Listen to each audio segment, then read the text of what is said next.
All right, so it looks like we can go ahead and get started. We're at the top of the hour.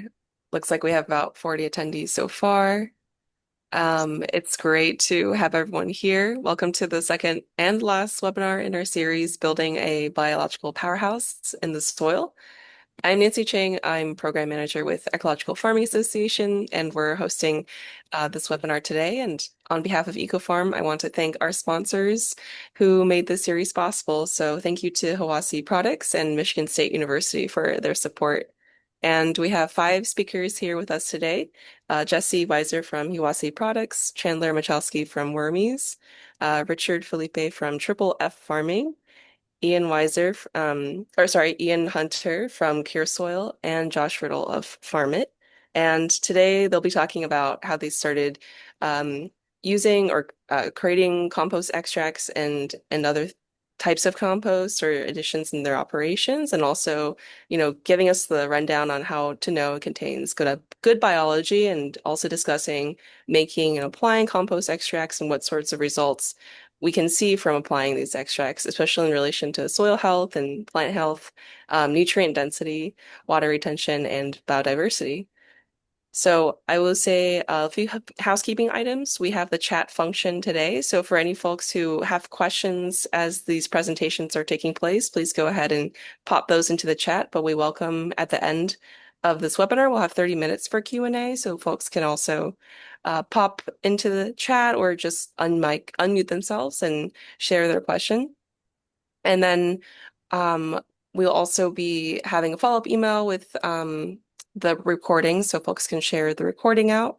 And I also will go ahead and um, mention that we have a few events coming up with EcoFarm. So we have one on seeds, um, and seed sovereignty, seed saving in UC Santa Cruz in September, along with some other events such as Hose Down with Full Belly Farm in October.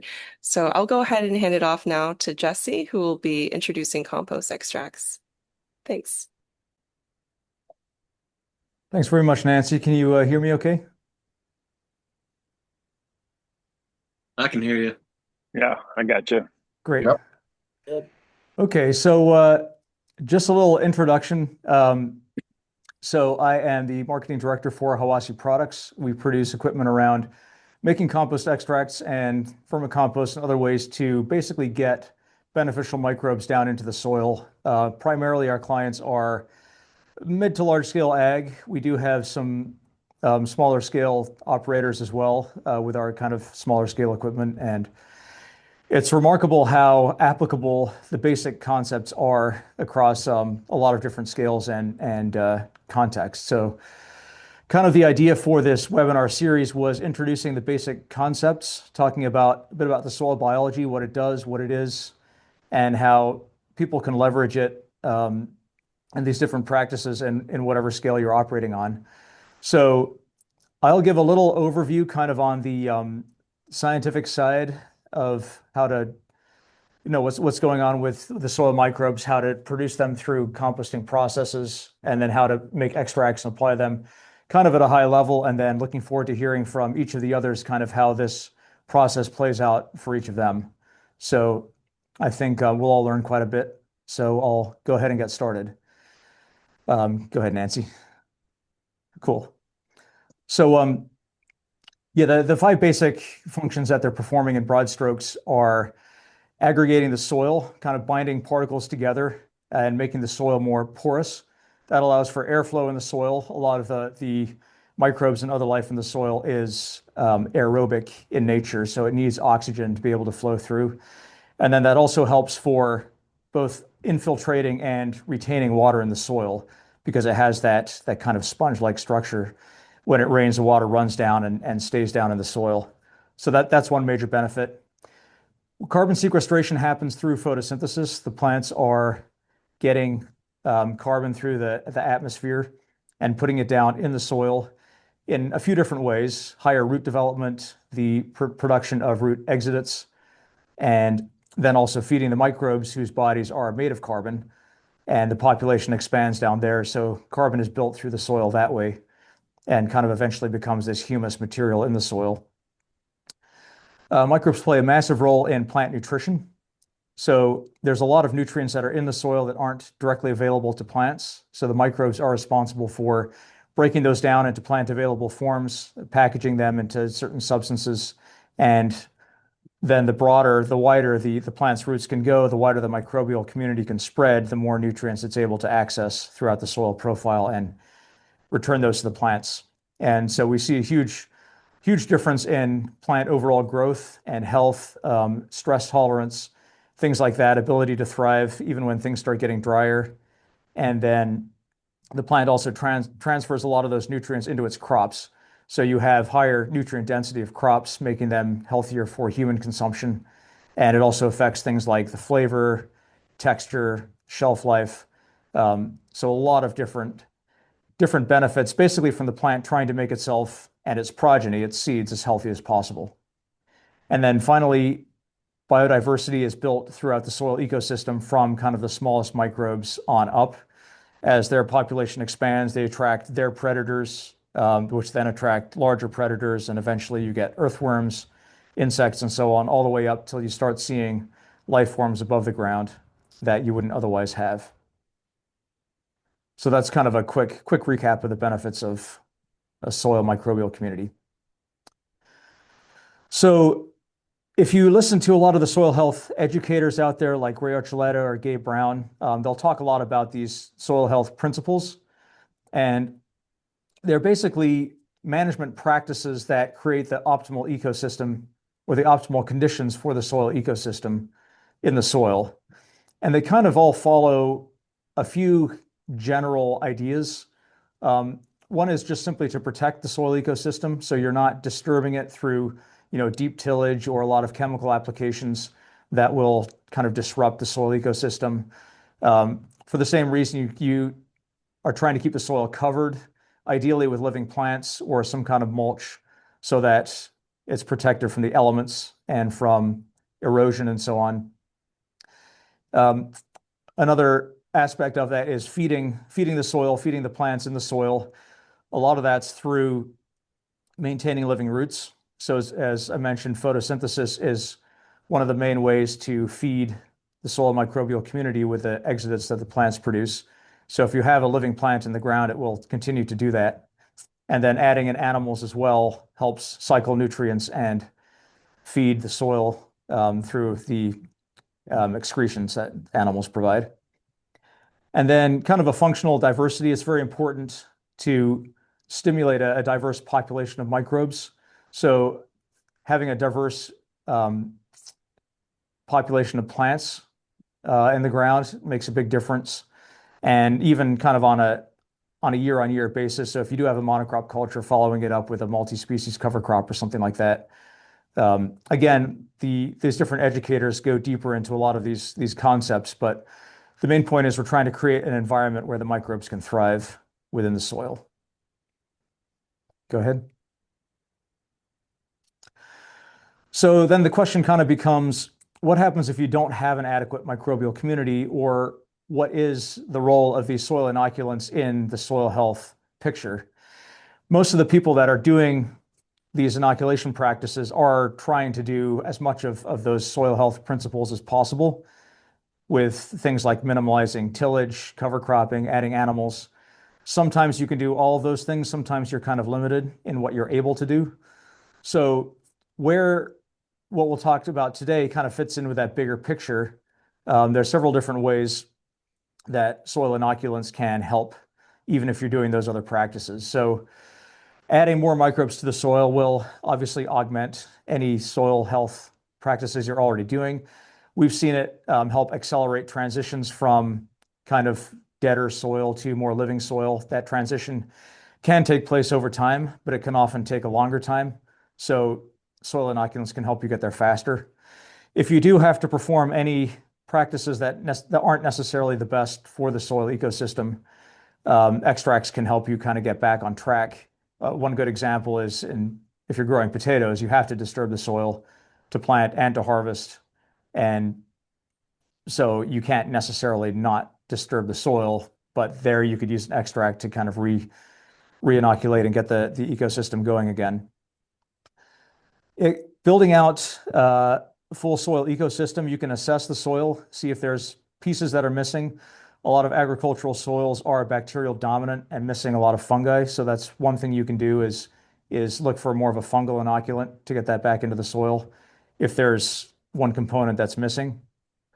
If you're going to be feeding micronutrients, adding microbes in with that will help them become more plant available as the microbes work on those nutrients and chelate them, make them more available for the plants to take up. Graham State likes to talk about that, putting the microbes behind the minerals. And in annual crops, there's some benefit to just annual protection, also perennial crops. If you're looking just at protecting this year's crop from bacterial diseases or things of that nature, a lot of people do foliar applications as part of that. And then one kind of interesting benefit as well is to help decompose kind of litter that's in the system already. If you grow corn or so on, you often have a lot of residue left behind, and the microbes can help break that down. Or if you're bale grazing in the winter and you've got a manure pack in one area, we've seen people that can break that down pretty fast by using microbial inoculants. Go ahead. Okay, so then the next question is then how do you get a good population of microbes that you can use for inoculation on farm? And of course, there are different products you can look for, but the kind of the focus of what we're going to be talking about is propagating those microbes through composting. And again, we talked more about this in the previous webinar, but there's a few benefits to doing composting for microbes versus kind of lab grown strains. From what we've seen, the microbes that you can get through composting, through specific composting practices, are the microbes the plants want to have in the ground.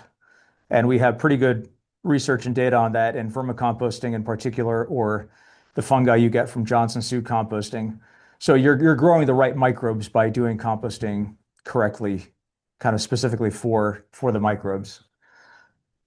Growing in that compost environment translates very well to the soil environment. It ends up being more or less the same in terms of temperature, aeration, moisture, etc. So the microbes will survive, kind of going from the compost environment into the soil environment. With a lot of composting practices, you're growing a very broad, diverse array of microbes, which really benefits the soil ecosystem. The plants are kind of able to choose who they want to work with.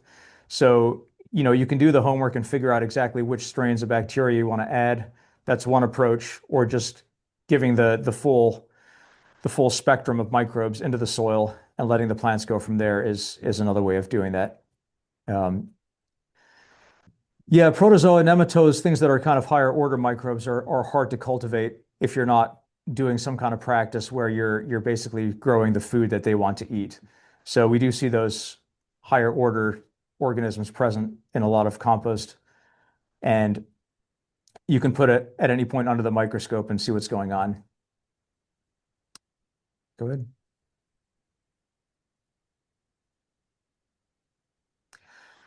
Okay, so specific composting practices, again, refer back to the last webinar for more details on this, but it's different from just kind of regular composting just to move organic waste or to get a bulk, like a mulching material. You're really looking for very specific factors that create the right environment for the microbes, and those include the right kinds of temperature range, moisture, aeration, feedstock, etc. The others will tell kind of their favorite ways of doing this. And these are just a couple examples. There's the soil food web methodology, which kind of you're moving a small batch at a time and letting it sit for a certain amount of time till you get that full spectrum of microbes you're looking for. Vermicomposting is a good way to move a fair bit of material, reasonably quickly through the worms digesting it and pooping out their castings. And on the other end of the spectrum, the Johnson Su bioreactor takes about a year to process material, but it builds out that fungal community that's often very difficult to build out otherwise. So all these things you can look them up if you want more details on. Okay, so if you have a good compost that you've had it checked under the microscope, that there's a good microbial community, you're ready to get it out into the soil. Obviously, a liquid versus just a top dressing, allows you to spread it out over a larger area, get the biology down into the root zone in ways that just laying it on the surface of the soil will not allow you to do. So there's kind of two main liquid amendments that you can make with that compost. Compost extract is kind of the more simple. It's basically just a process of getting the microbes and then whatever soluble nutrients are coming along as well, rinsed out of the compost material and screened fine enough to go out through whatever your application system is. If you are just making a slurry and you're just putting it out straight, you wouldn't necessarily even need to go through the extraction process. But a lot of times, if you're using a spray system or some kind of application system, it obviously needs to be screened down to whatever mesh size you're using. So our extractors are kind of a continuous flow system where you're just rinsing the material very thoroughly as it moves through the system. There's other batch systems that use forced air blowing through the liquid to accomplish the same thing. But in both cases, you're not trying to stimulate the population of microbes to grow out in population. You're just trying to get the microbes that are in the compost into a liquid. And that way it's also more stable. We tell people 2 weeks is, we're pretty confident, a good window to be able to store the extract before you need to put it out, before it goes anaerobic. And it can be used for soil or foliar applications. Go ahead. Okay, and then the other amendment that you can make from compost is a compost tea. It's a lot more of an involved process that involves brewing in adding oxygen, adding feedstock that the microbes like, basically trying to grow out the population of microbes. So instead of having 1,000 microbes in a bucket, you'll have 10 million by the time you're done.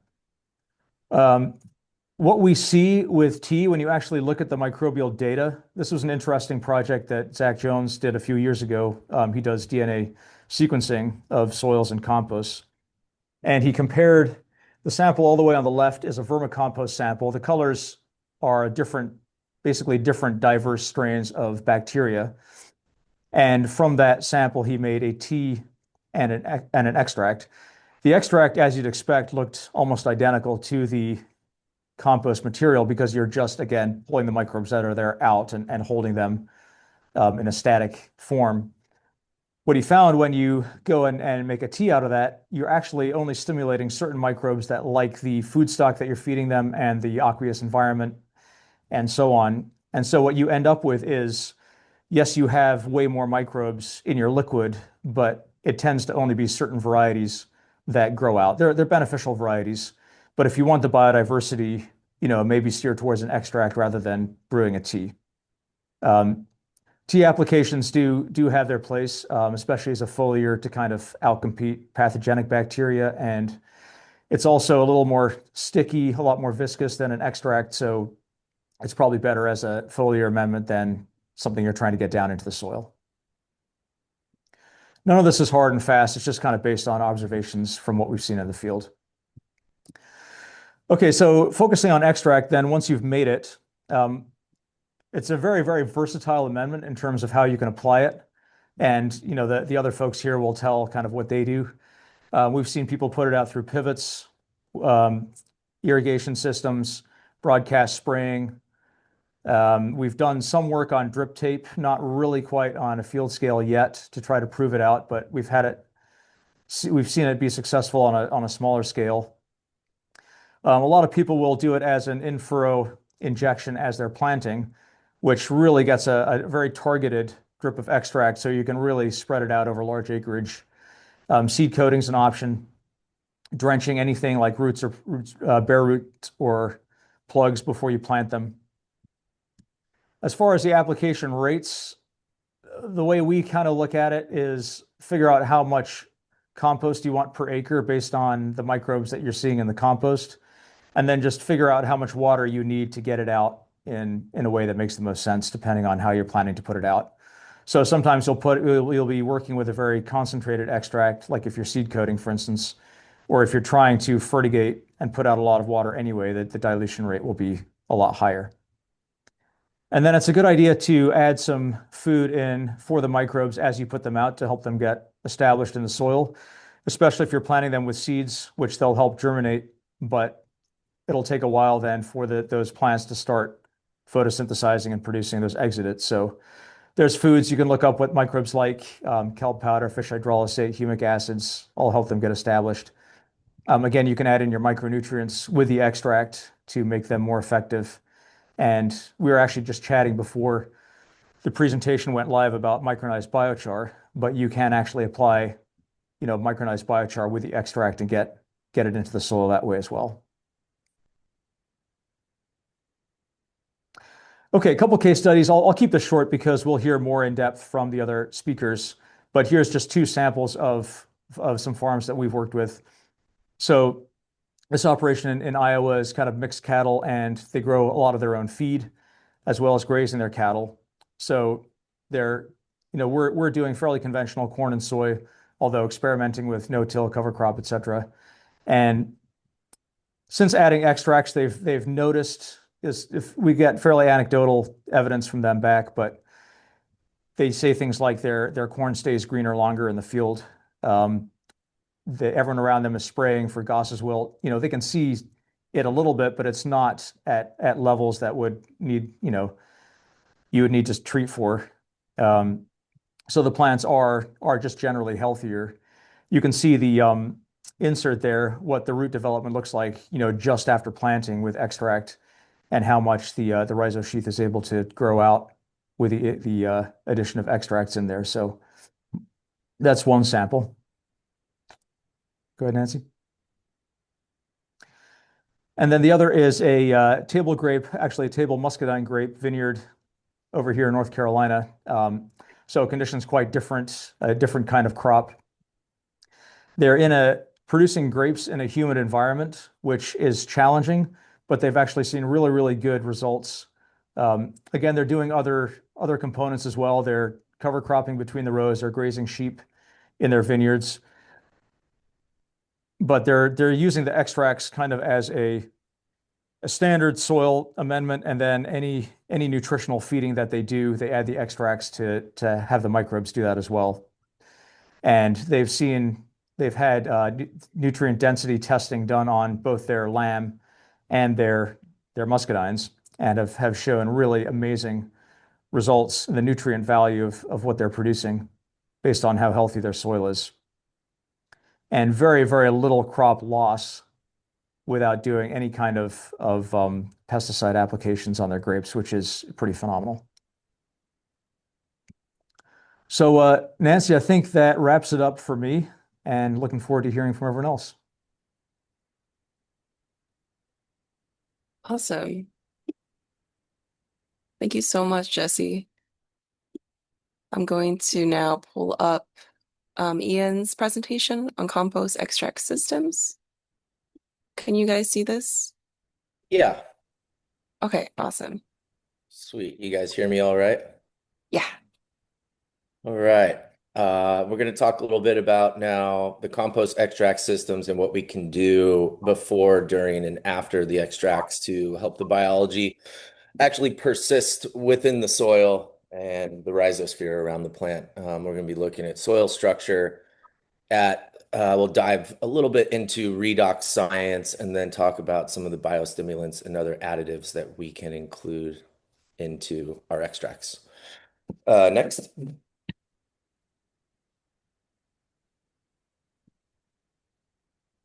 All right.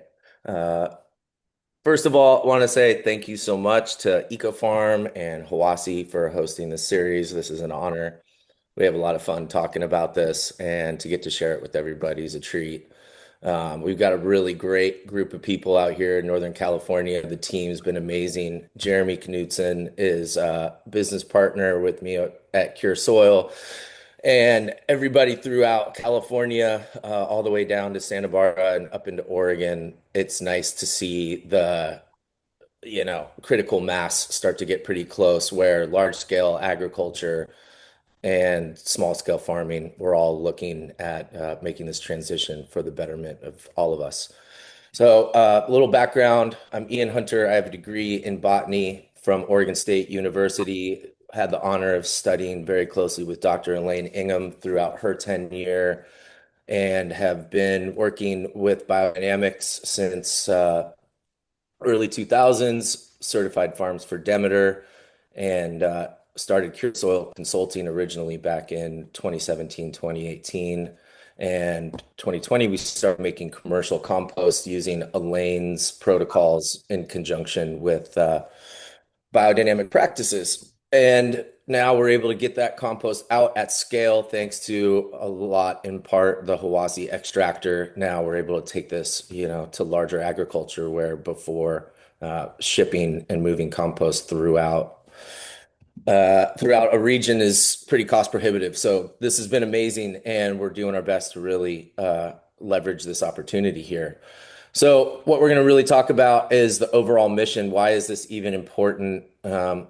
Instead of trying to talk about yields and pushing bulk volume, we want to talk about the plant's natural immune system. Yes, they do have their own immune system. Plants are little alchemical warehouses.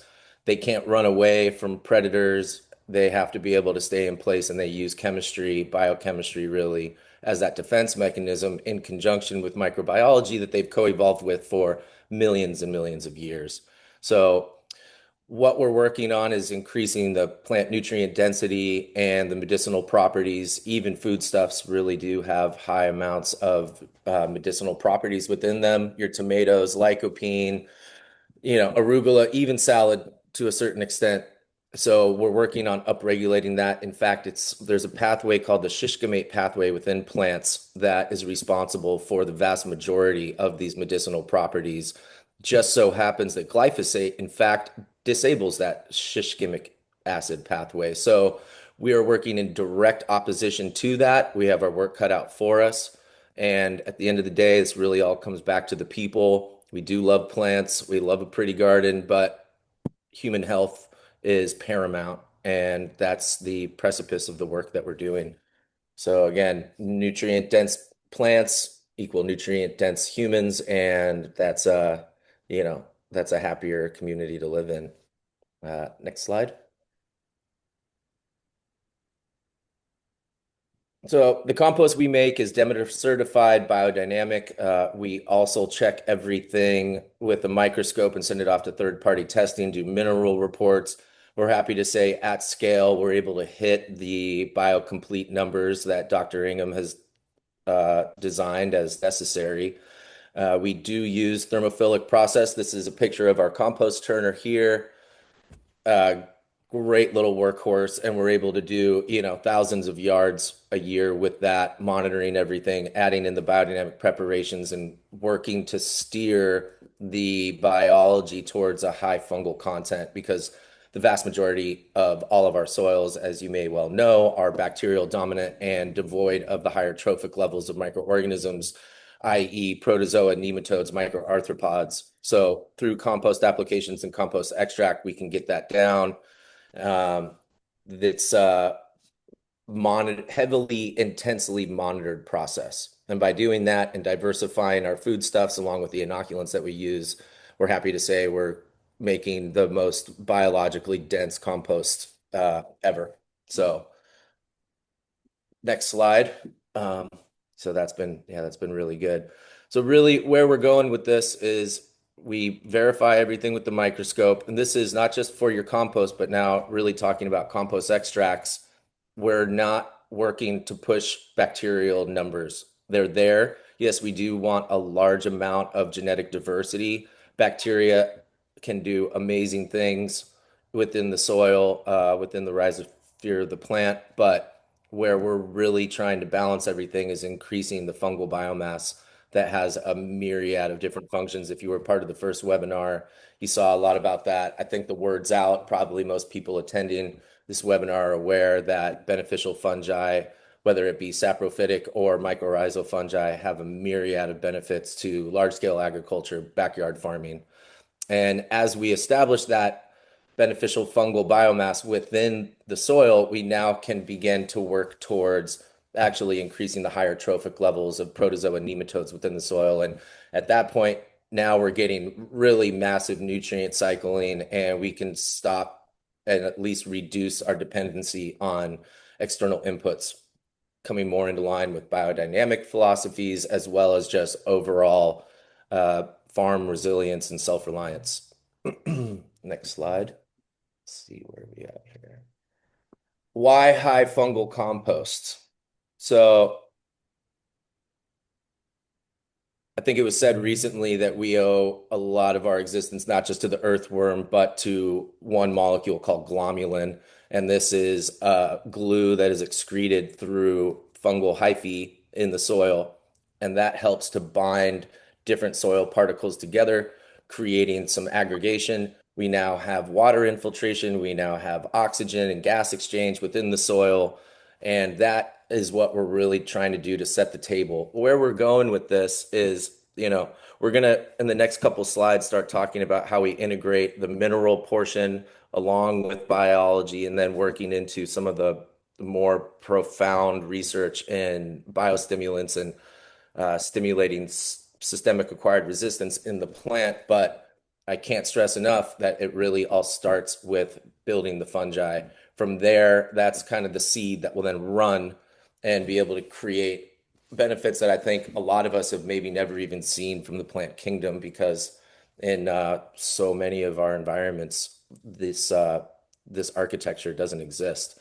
Um, Fungi not only are creating structure, but again, helping to solubilize nutrients and setting the stage for higher trophic levels within the soil ecosystem. Next slide. So here's where it gets pretty tricky when you start looking at Mulder's chart. That can be very confusing for even seasoned agronomists. So again, instead of having to play chemists, we're going to play biologists and lean on the biology to be able to mitigate a lot of these functions. Ratios are the real take home here. It's not absolute values all by themselves, but proportionality, the amount of different levels of nitrogen and the form that they occur in is really important. First take home from the whole mineral world is that we want to be able to create structure. Now, not only is fungal hyphae doing that, but if we can get our calcium magnesium ratios right, we're now flocculating clays and able to have the water infiltration, the oxygen. Plant roots need oxygen themselves. So especially here in the Western United States, we have a high amount of clay within our soils, high amount of magnesium. We see a lot on the soil tests that we're collecting. So first and foremost, these are kind of some easy take home. Of course, this PowerPoint will be available. You guys can come back and feel free to ask questions, follow up with me. But I want to give you guys some real quick take homes, is that probably go out and grab some gypsum in darn near every soil that's out there. We want to be able to keep the nutrients available, but we want that EC, the electrical conductivity of our soil, to also be within range so that microbiology can persist. If that EC is too high, we're just going to cook the microbes that we took all the time to actually grow, apply to the soil via compost applications or compost extracts.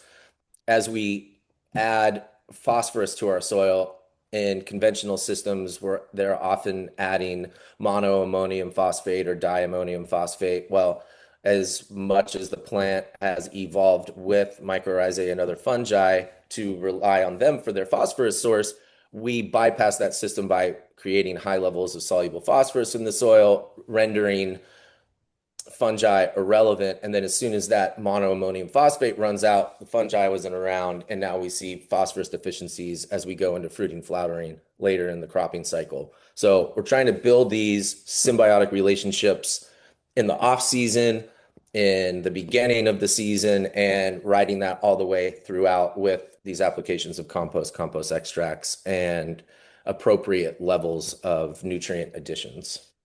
Next slide. So again, they're not really separate worlds here, right? They're all interacting. Biology influences the mineral profile of soils, and the mineral profile of soils influences biology. So what we're doing as land stewards is really important here. Bacteria dominated soils produce a lot more nitrate. High nitrate levels within plants are responsible for superfluous water uptake, for diluting the sap within the plant, that makes it hard for calcium to keep up as well to the growing tips. You end up with blossom end rot, disease susceptibility, myriad of different problems, and also just, imbalanced growth. As you get into a more fungal dominated soil, you now have ammonium form of nitrogen. Ammonium at NH4 is really just a precursor to amino acids. So you're saving the plant the step of having to take NO3 minus nitrate and convert it over into ammonium by encouraging fungi within the soil. So really, again, and we'll talk a little bit more about this in the up and coming minutes here, but we would love to be able to give the plant a larger building block to make the quaternary protein structures and the advanced secondary plant metabolites that it needs in order to do its work, in order to protect itself. If it has to build that from scratch, that's exhausting. Imagine you're going to go build a house. Someone either gives you a forest with a bunch of trees you have to cut down, or you got a nice stack of 2x4s ready to go. We want to give the plant 2x4s as much as possible. And as well, and to that metaphor, really a great group of carpenters, which are the microbes. Next slide. So here's some of my favorite work that Dr. Ingham did was correlating fungal bacteria ratios to different successions within nature. And we can start to learn a lot about our plants that we're cultivating from this data. So if you see that you have a tremendous amount of weed pressure in your farm garden, and you also have low fungal biomass, high bacterial biomass, here's why. Weeds love nitrate nitrogen. It's quick. They go to seed. They're done. They're throwing another round of production out. Whereas as we start to get into higher successionary, higher trophic levels of plants, the fungi are much higher. The ammonium level is much higher. And we're getting into a scenario where the plant itself is going to be a lot more stable throughout its growing cycle. At the end of the day, we really want to get to mineralized nitrogen coming from the soil. There's definitely a role that bacteria can play in nitrogen fixation. We're not trying to undermine bacteria totally, but we're aware of the imbalances that exist right now within our communities, within our soils. So we're really going to push that, and that's this is that fungi agenda here that we have. Next slide. Okay, why microbes and compost extracts might not take. You took all the time to make your compost, make a compost extract, apply it to the soil, and you're not seeing the needle move. Well, it's not a silver bullet. Nothing is. This is systems approach, and I can't urge that enough. There are very simple practices here, but there's a couple rules that we do need to abide by.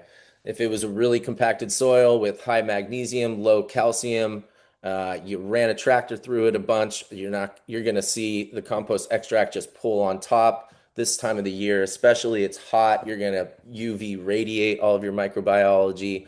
So what we're really talking about here, and we're going to start mentioning this, the redox science, is that in a really healthy soil, we have free protons available to build larger macromolecules.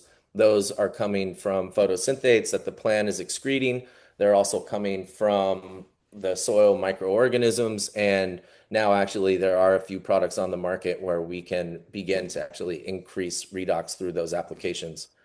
If we're making compost extract and it's 20, 25 gallons per acre, sometimes we're putting down at large scale, that's great, but we might also want to put down nutrients for 10 to 20 acres, at which case we could raise the EC so high inside of our compost extract that we're going to cook the microbes before we ever even get them out of the tank. So mitigating those issues, making sure that the soil is ready to receive that microbiology, these are all things we can do to further the efficacy of the compost and the compost extracts that we do apply. Again, ammonium form of nitrogen as much as possible. The fungi themselves are creating a reduced environment in the soil. And building soil structure through mineral applications early on in the season. Next slide. Okay, little highbrow, but here's an example of what happens in really oxidized soils is even if we did apply an ammonium form of nitrogen, like a fish hydrolysate, say, and it was so oxidized, we don't have the free hydrogens available to be able to actually convert nitrate nitrogen over into ammonium nitrogen that will exist in the soil always to some extent. In these oxidized high EH soils, these enzymes will not be able to exist. They're not going to have what they need for them to be able to do the work. When we start talking about redox, this is basically on one end of the spectrum, you have very oxidized, and on the other is really reduced. You can think of it, a desert soil is very, very, very oxidized. A highly reduced soil to the point of even excess would be like a peat bog. Now, most of our ag soils fall a lot closer to a desert soil. So what we're going to try to do with microbiology, humic acids, the redox products, everything that the biology is doing, as well as our nutritional program, is begin to push that EH number, that redox number, a little bit more towards the peat bog. And as you can see, here's a picture of a enzyme. This is the nitrate reductase enzyme, and all of those bonds, all of that convoluted complication there is it takes a huge amount of energy, adenosine triphosphate, to build this large macromolecule, this quaternary protein structure. A lot of that, what was required to build that molecule, is redox science. Without that, this molecule doesn't exist, as well as many others that are responsible for secondary plant metabolites and its immune system, as well as its nutritional density for human consumption. Next slide. So here are a couple of the additives. I posed the question is, what will we discover next? And honestly, being in the organic sector for the past 20, 25 years, we didn't have a lot of these tools. Jesse was talking about, the other biostimulants, phytostimulants, and that list is ridiculously short for the past forever, right? We got fish, we got kelp, we got a little humic acids. You get fancy, maybe add some oat flour. That's a really short list. There's an infinite amount of undiscovered potentialities for what we can do to not only stimulate plants, but stimulate the biology that we're adding. We're working with a freshwater algae product that's really exciting. We're able to now, while we're applying this microbiology to the plant, we're putting it in an environment where it is ready to receive and start working with a lot of this, benefits that the microbiology has going on here. So phytohormones that are present in the algae or at many other products, they're also in kelp, are a great way of like prepping the plant and getting them ready to do the darn thing. We also have to look at it in that all the microbes you're putting out into a field are going on a really big journey for their life cycle, right? They've been inside of a compost windrow. They might have spent a little bit of time in an extract tank, which is pretty jarring in and of itself. So what we want to do is give them like a sack lunch and give them some energy so that when they hit the field, they're charged, they're full of energy and ready to do work, to be able to find the root hairs to assimilate, to populate the leaf surfaces. And some of these biocatalysts, biostimulants are, we're seeing really amazing results from this. The Wayuli plant of Mexico is actually a Mexican rubber plant. It's used to make like high performance tires as one of the applications. Also, it has a very complex systemic acquired resistance stimulant that it has on plants. The isoprenoid amino complex that is present within the Wayuli plant is stimulating all of the plants we apply it to, their systemic acquired resistance, as well as providing the microbiology a lot of energy upon application to be able to actually take into the soil. So it's so much more than just adding water to compost and putting it out there. We want to make sure that our tank mix has the right pH, right EC, that the water we're using is balanced enough to be able to host these microorganisms for the period of time in lieu of them actually hitting the soil and hitting the leaf surfaces out in the field. Again, we're doing all of this to really encourage the internal disease resistance mechanisms present within the plant. I'm going to bang that one home. Next slide. Humic and fulvic acids, great example as well of reduction. So there's a lot of energy available within the humic acid complex to be able to do work for the microorganisms, for the plant. It will help to chelate a lot of the nutrition that we do have available. So you can imagine it's kind of like humic acids are, instead of you having to go into the kitchen and make a dinner yourself, humics are creating like a buffet of nutrition for the plants to just pull from, for the microbes to be able to pull from. And when we brew compost teas, we'll see that humic acids are such a plant a microbiological stimulant that in some cases, if over applied, it'll actually destroy your brew. There will be such a stimulation of microbiology that the oxygen being induced even to an aerobic compost tea cannot keep up with the respiration taking place of these microorganisms. So it's potent stuff. And a little does go a long way. Adding it, especially just immediately prior to compost extract applications, is helping chelate the nutrition available, the microbiology, acting as a surfactant, helping it stick. I would throw in there again, adding these redox products. Aqueous Growthful is one of them, being able to actually provide the microbiology, the soil, the plant with free proteination, being able to reduce some of these caustic oxidized environments, bringing it back into that sweet spot. Lesser known fact, actually, plants and beneficial microorganisms have a redox zone that they both love to live in. So this number is measured as an EH value, and Olivier Housson did a bunch of work on this. There's a great podcast with John Kempf back in like 2017, 2018 talking about this, but we're working with compost, microbiology, nutritional balancing to bolster this sweet spot, this EH that plants and beneficial microorganisms prosper at. Next slide. Again, so here's a few of the pathways and what's happening. And honestly, from a biochemistry standpoint, is totally fascinating. A lot of the systemic acquired resistance that the plant is producing and that we as humans know and love and enjoy is all part of the systemic acid, it's hard to say, shishkimic acid pathway. And tryptophan being one of these main precursors, then a myriad of different biometabolites are produced from this one consistent pathway. And it's very energy expensive.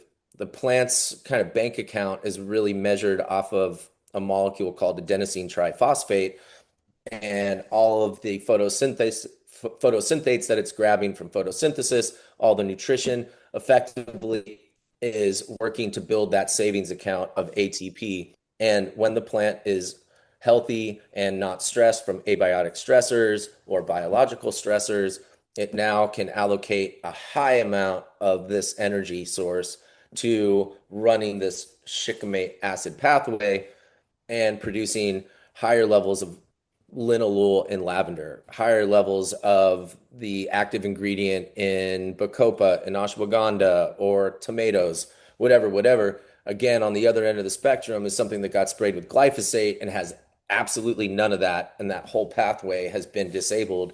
And I'm sure we've all eaten that food at a fast food restaurant or, Applebee's, God forbid, or wherever we are having a lunch dinner where there's just no flavor involved. The chances are that plant was sprayed with glyphosate. And yeah, it's got leaves and it's got some chlorophyll, but it is completely and totally devoid of flavor. And when we start really talking about growing medicine and our food being our medicine, this is the biochemistry behind it. And everything we're doing with compost extract, these biostimulants, mineral balancing, that overall convolution is just for one really pure end result is to stimulate these secondary plant metabolites, the systemic acquired resistance within the plant. And that means a lot to the farmer too. That adds a lot of disease resistance. That now means less crop loss. As we begin to do this season after season, it also leads to a higher profit margin because there's a lot less input costs that are needed.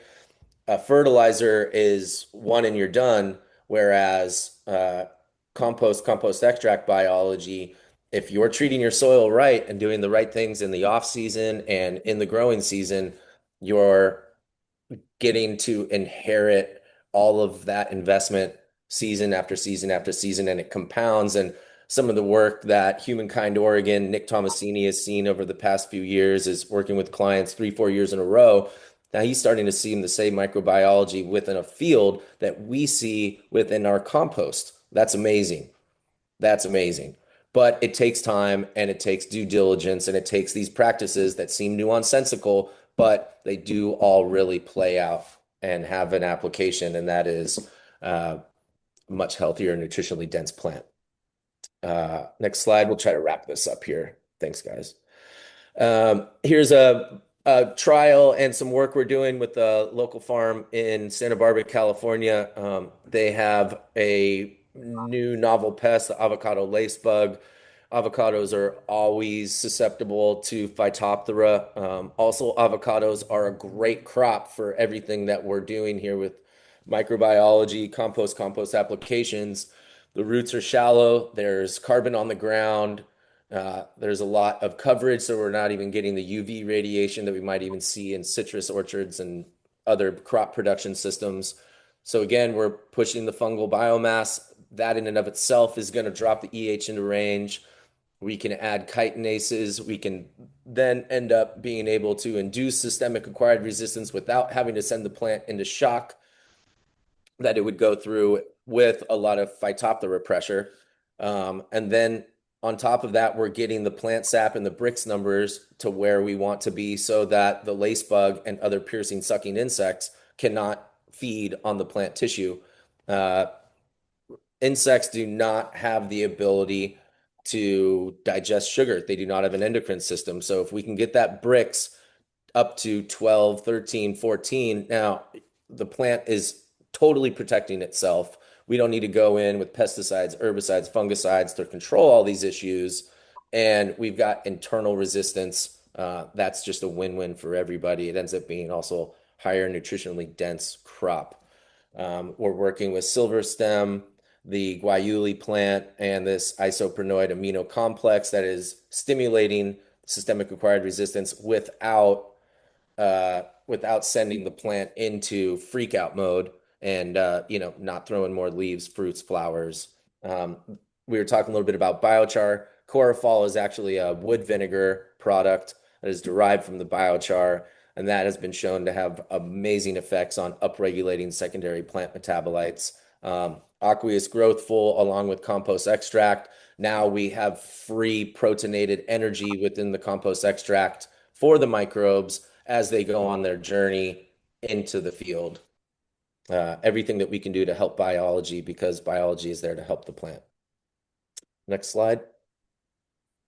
I think that's about it. Yep. And thanks for bearing through all of that. I'm sure that was pretty heavy, but always open to discuss any of this. You can reach me at ian@curesoil.com or on Instagram. We have our small residential scale bags available all throughout the nation. We're able to ship those. We're having some great success and hearing great things from clients as far away as Florida, Pennsylvania, throughout the Midwest. So again, thank you all. This is a great opportunity to get the word out. Cheers. Thank you so much, Ian, plant doctor. Great. So now I'm showing compost and extracts by Chandler. Is this looking okay? Yeah, yeah. Okay, Man, I gotta awesome. follow that. That was incredible. All right, so yeah, I'm Chandler Michalski. That's me. Wearing the same shirt today. We can go to the next one.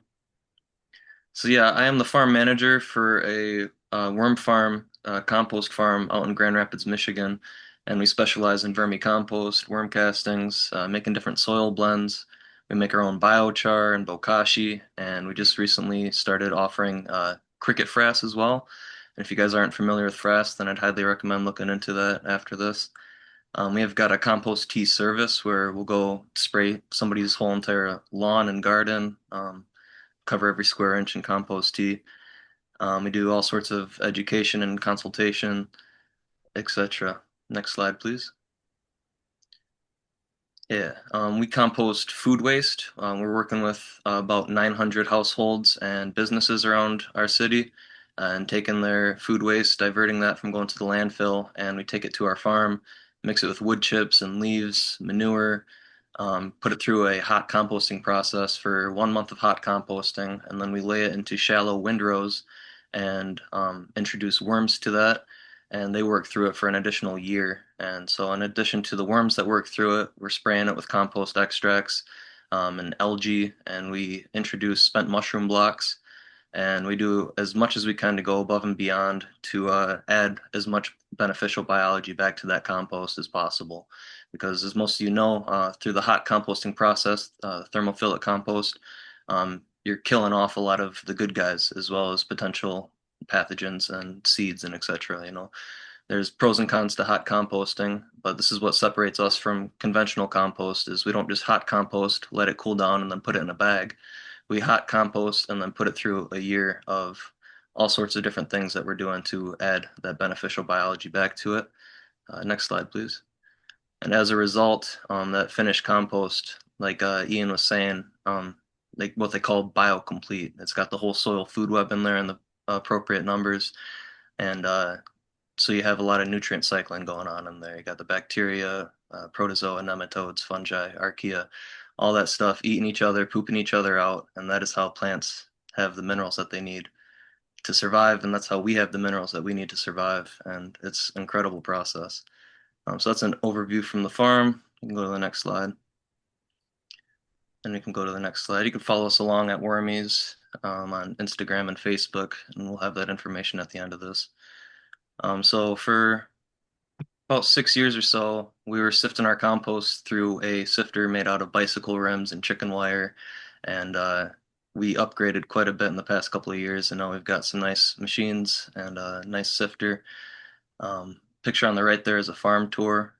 In addition to having the compost operation out there, we've got a 14-acre property, and we only compost on 4 of it, and the other 10 acres are all for rewilding, and we're growing all sorts of stuff out there, working our way up. It's just been like small scale market garden style, but we're trying to really step up and become a farm as well. So next slide. Just a picture of the compost. Next slide. We do ship our compost as well. Most of our sales are obviously local to local gardeners and home growers and local farms. But we do ship 3-gallon bags of our compost if you're interested in making your own compost extract or tea. We get a lot of people that are studying microscopy, microbiology. They'll get a sample of our compost just to check it out under the microscope because there's so much cool stuff going on in there. Next slide, please. I think this is just a video of me checking out some fungi under the scope. We don't need to watch the whole thing. You guys have seen fungi before, but that's just a quality control. We're always looking under the microscope to check out our compost and our extracts. Got a couple of friends that are really big into it as well. They like to check it out for us. You can go to the next slide. We were recently featured in the textbook on the right, Regenerative Soil Microscopy. But I highly recommend, if you're not familiar with Matt Powers, you guys check out his work. The book on the left there taught me so much about all these DIY practices and how to make your own brews and all sorts of different things. And it jumps into really in depth into all these nutrient cycling processes and the redox potential, like Ian was just talking about, the EH and all that different stuff. So if you're looking for a nice physical copy of something to flip through the pages, both of these books are absolutely incredible. Next slide, please. This is a picture from that microscopy book, and some of our samples are featured in there, a couple different pages. Next slide. I'm also the co-host of an event called Camp Compost up in northern Michigan in Central Lake, and this is going to be our 6th year doing it, but it is a 3-day festival, a celebration of soil and life, we say. And so there's hands-on workshops and demonstrations on how to compost, how to make all sorts of these different things. Bokashi, the bokashi mud balls we've done, log inoculation for mushrooms. There's fermentation demos for both the garden and for the kitchen. All sorts of different things, mushroom forays, and if you're into any of that, I'd highly recommend checking this out as well. It's a ton of fun. We've got live music at night, so it's like educational event during the daytime, but then it's just like a party hangout at night, and it is a wonderful experience. Next slide, please. Just some pictures from Camp Compost. We can kind of go through these. That's the seed exchange. There's like 200 people there, and they're all, organic gardeners and farmers, and everybody's collecting their own incredible varieties of seeds and heirloom seeds and whatnot. And we all trade every year here. Next slide. The kitchen fermentation class, we've got kimchi and sauerkraut, pickles, all sorts of different things. And you can pack your own jar and take it home with you. It's so empowering knowing the process of how to, one, grow your own food, but then two, how to preserve it, and how to increase the nutrient availability. It's the same principles that we're talking about for the soil. You feed the organic matter to the microbes first, they work through it, and then when you apply it to the soil, it's less taxing on these plants to actually assimilate it and use those nutrients. The same principles apply to us. When we ferment our food in an external stomach, like those jars there, you could think of that as like an external stomach or a vessel for those microbes to kind of pre-digest everything. When we eat that food, it's easier for us to digest it. We get a lot of the acids and enzymes, the postbiotics from those microbes breaking everything down. And there are so many other benefits to it, but we don't have time for all of that. Next slide. All sorts of different tree saplings. Another workshop was on how to make your own air pruning box to grow a ton of saplings in a very small space. We can go to the next one. That's a biochar demo, and that's me. I forget what I was doing that year. I think a hugelkultur demo. We made our own hugelkultur beds as a group, something that would take one person probably 2 days to do by themselves. We did it in like 40 minutes with a group of 100 people. And it was a lot of fun. There's all sorts of hands-on learning. Presentations and PowerPoints are incredible, but learning in person and getting your hands on it, getting your hands dirty, is a lot more fun for a lot of people to learn that way. Next slide. Just some more pictures. Everybody there grows their own food essentially and is always bringing a ton to share. We can go to the next one. We cooked that chicken over the fire. I found some oysters and chanterelles, cooked them up. Next slide. We'll go to the next one. And the next one. I included a lot. So we know most of this. This was covered in Jesse's talk. So we can go to the next one. All sorts of benefits to composting and healthy living soil versus, dead dirt that's been chemically treated, synthetic fertilizers, pesticides, insecticides, fungicides, etc., over tillage. I'm preaching to the choir here, so we can go to the next one. So compost teas and extracts are medicines to help sick dirt recover and return back to healthy soil. Next one. Soil you could think of as like the digestive system of the earth. And so compost and compost teas are the probiotics used to help achieve balance in that system, in the microbiome. Next slide, please. Okay, gotta see the whole screen. So compost teas and extracts are a way to, we already talked about this, just turn it into a liquid that you can apply in a larger radius, stretch a small amount of compost a long way.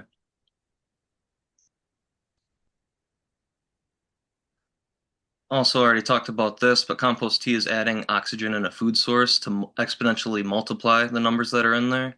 And a compost extract is just rinsing away the microbes and the nutrients and all those other things like I was talking about, and using them as is. You're not multiplying your numbers, you're just using as is. So you can add a couple different food sources, and we're not going to get into depth on this, but if you're trying to get, more bacteria, molasses would be a better food source for bacteria. If you're trying to culture more fungi, fish hydrosolate would be better. Yeah, We can get really into depth on this, but the compost tea, like we were talking about, is going to be stickier, and that's going to help, stick to the plant leaf and stay there longer. So compost teas are usually better for foliar application. Compost extracts, it's a lot quicker and easier. You're going to have more overall diversity, larger um, diversity of microbes, but less density of it. So as you brew it and add oxygen and a food source in a compost tea, you're going to selectively choose some of those microbes, and their numbers are going to go through the roof. But you're going to get less diversity in a compost tea than you would with an extract, as we have already said. Next slide, please. We don't need to watch this whole video. Um, but this is just a quick little example of how that water should turn a dark brown almost immediately as you start making an extract. And that's a good indicator of high quality compost, is when you see all of that humic acid and the humic substances come out into the water. That's a good sign of microbial decomposition. Those humic substances are the byproducts of them breaking down all that organic matter. And so you should agitate your compost around and quickly see the water turn a dark, rich brown. And so that's another way of, testing the quality of your compost, even without a microscope, is you can put it in the water, and if it oozes out all those humic substances, the humic acid like that, it's a good sign that there's a lot of life in there. Even without looking in the microscope, you wouldn't have humic acid without lots of microbes in there. Another good visual thing when you're looking at compost, if you're buying, compost from someone else and it's like dark black in color, that's a good sign that it probably went through some anaerobic conditions. Your compost should be like a dark, dark chocolate brown. It should not be black in color. We can go to the next slide. It's another quick video of something different than a compost extract. This is just like a plant tea. In the like natural farming world, this would be like a Jadam liquid ferment, a JLF, which that's a whole other realm to look into. But this is just something that I do to get some extra nutrients going in my system. So this is just chopped up comfrey and nettles, valerian, yarrow, all sorts of plants that I chopped up finely and put it into that bucket of water, put a handful of compost as an inoculant, and let it sit. And you can see that green pellicle layer on top there, showing that there's a strong brew in there. It's a culture of bacteria and yeast on top of what we're seeing. So yeah, I take that, and that's essentially all I feed my farm is compost extracts and these plant teas like that. We can go to the next slide. This is another little biostimulant that you can use, similar to like EM1, but there's all sorts of different things that you can do to stimulate the life in your soil. And this is just bacteria and yeast, but there's also the purple non-sulfur bacteria in there that can feed off of sunlight. It's photosynthetic, as well as feed off of all sorts of different things. So just getting all those microbes into your soil, and that'll either work with your plants directly, or it'll become a food source for the other microbes that are already there. And so your indigenous microbes that are already around will just come and eat this stuff up, and it'll stimulate everything. Next slide, please. This is how I apply it. So we're much smaller scale. We're not using a helicopter or anything to apply it to acres. But I just fill up an IBC tote that's got like 200 gallons of water in there. I'll put like maybe 20 gallons of compost, about a 1 to 10 ratio, and mix it all up and apply it with that arrow mixer there, which sometimes, if I'm just doing a root drench, you can leave it more like a slurry and have some of that organic matter easily go through that system and be applied. So different applications for different uses, but I don't necessarily think you always need to strain it out and do like fine misting. Like you can include some of that organic matter in there as well, especially for a root drench. Next slide. There's some stuff that I've cultivated out there. We've got mushroom logs giving us shiitakes and oysters. Just did some lion's mane logs this year. Next slide. And the next. Yeah, thank you so much, guys. Follow us along, and looking forward to the Q&A after this. Thank you for including me in this. Thank you, Chandler. These are beautiful pictures. Thank you. All right, next up we have Josh Riddle. Can you guys hear me all right? Yes. Good deal. My name's Josh Riddle. I farm up in Washington State on the east side of the state. So we're a dry land, arid, 16 to 18-inch rainfall. We get most of our moisture through late fall, winter, and just a tad bit in the spring, and then we dry out all summer. So this is kind of my journey. Hiawassee, thanks to those guys, and just the great. We just have a really good relationship together. Simeon and all the guys, Jesse there, and it's been a fun part to be part of this ride as we've bought our first extractor 3 years ago, and then we've upgraded to the newer one now recently, and this is kind of our journey. So where I kind of started, we were running a pretty good sized farm. We're about 2,700 acres at the time. We were up to 3,500. I cut way back just as we were very conventional and running 100 miles an hour, but not seeing a fulfillment. Or we farm around a lot of houses. I also have a very unique situation in the sense that I have 100 landlords, so I farm all those acres, but around a lot of 10-acre plots. And so I started to be really conscientious of like, what are we spraying? Where is it going? Why are the plants getting sicker? And so I started looking into some things like cover crops, doing more no-till practices. We were doing quite a bit of tillage at the time also, and really trying to figure out how do we transition to no-till? How do we buy less fertilizer? And so that started this biological journey. So here in the middle of this picture, this is my family, my son, Hank, my wife, Tacey, my daughter, Kyla. They were a big part of the first year we bought our extractor and started it. And then there's me on the left. This is actually a real picture from our first year of biological farming. We decided to buy a bunch of chicken manure and put that in for our seed drill. So our operation is a dry land farm. So I do a lot of small grains, some hay, and we have some cattle also, but mainly over 2,000 acres is usually in grain. So on the far right is my dad. That was also our first year of doing cover crops. And I was kind of following Gabe Brown, David Brandt, and those guys would always show these radishes. And so for us, as we did this journey, we decided to do some radishes, and that's what we got the first year in dry land. My dad had never seen anything like this. He actually thought this whole thing was a little bit nuts. Very supportive, but just was like, I don't know how this is actually going to work. And then back to the one on the left, we used all that chicken manure, and what ended up happening is we couldn't get some of it through the seed drill, so I'd have to hand sieve all of it back and forth, and I would stink so bad. I mean, I couldn't even walk in the house. It was terrible. I was almost hosing off outside before it came in, and so we decided a Tyvek suit would be the way to maybe keep my clothes from stinking so bad. So that was a real funny deal. And that's when I tell people we farm biologically now, or with nature, or regenerative, like there's all these words you're trying to explain how we integrate these extracts and other brews now that we're brewing. People sometimes think like biological, like is that good or bad? And so it's kind of a funny thing now. I did burn quite a few sets of clothes that year with the chicken manure. We're not using it anymore at the moment. So next slide.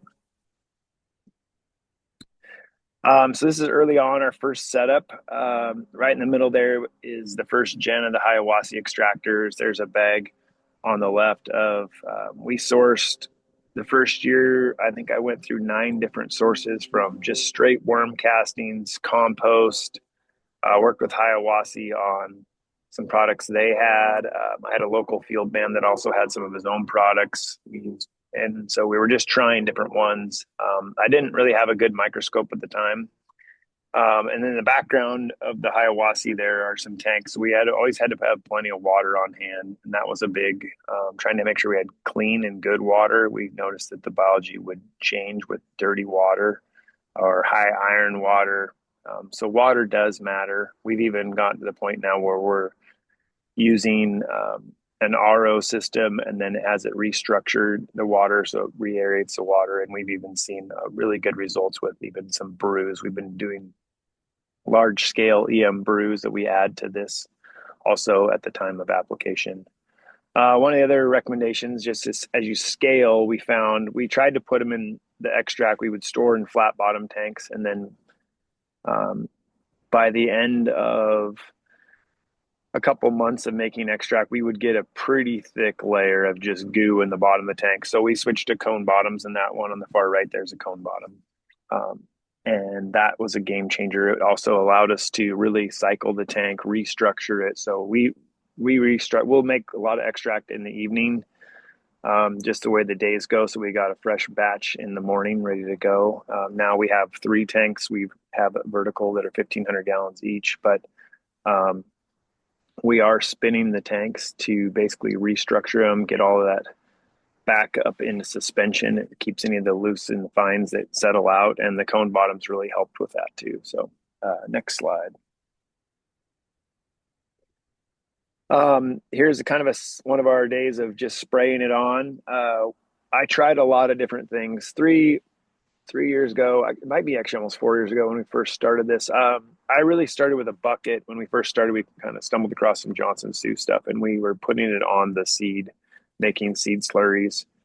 And then you could, in a microscope, you could see that it was still in really good shape. But as we were started to use our sprayer, pressure was a big thing. People were kind of talking about this, but nobody was really getting into it at the time. That's why I love the education today. I mean, just listening to these guys talk today is just like, oh, I'm so thankful for people that are walking into this, and the ones that are doing it right now, like myself. I learned a lot today. I was taking a lot of notes. So we played around with a lot of things. This ended up being one of our favorite, this little cam lock on the right. It's a nozzle that actually will flood jet. We can get pretty dang good coverage on the plant leaves themselves, especially when we're using some fish hydrolysate in there, a little bit of molasses or another sugar source. And then we make a lot of amino protein on our farm, amino acids with some spent grains, brewing it with extract and an EM product. And we've been turning out quite a bit of that. That's kind of been a new for us this year to try to feed the plant another food source. We also, with this cam lock, when we were using our typical fan nozzles, we were still blowing up quite a bit of biology. Even when we were trying to get the pressures down in the 25-30, which is easy to do on flatland, but we're very hilly. So I'm on the border of the Palouse of Washington, and so we have some pretty heavy slopes, 30%, 40% slopes, and so power and speed all play a role in how you keep your pressures up with these sprayers. And so that was a challenge. So the second year we did this, when I got these nozzles, we actually, just to try to bypass some of the headache, we bought a bunch of sprinkler line, 1-inch, zip tied it to it with some T fittings, and each one of these had its own fitting coming off of it. And so that was kind of a game changer for our farm, just on the simplicity of it, the clogging of screens, trying to figure out, do you run screens, not run screens? We run 0 screens with this nozzle, which has been really nice. It's about an 1/8 inch opening in the bottom of it. The coverage is different than we do. We still do use the foliar fan nozzles. Just know that we have a change in who might make it, might not, and what that looks like, and pressure. So next slide. Probably, as I tell people, like, in this journey, where to start, how to do this, what's most important. Our biggest successes early on were getting it on the seed. And that was a learning curve in itself. And you can kind of get on YouTube University.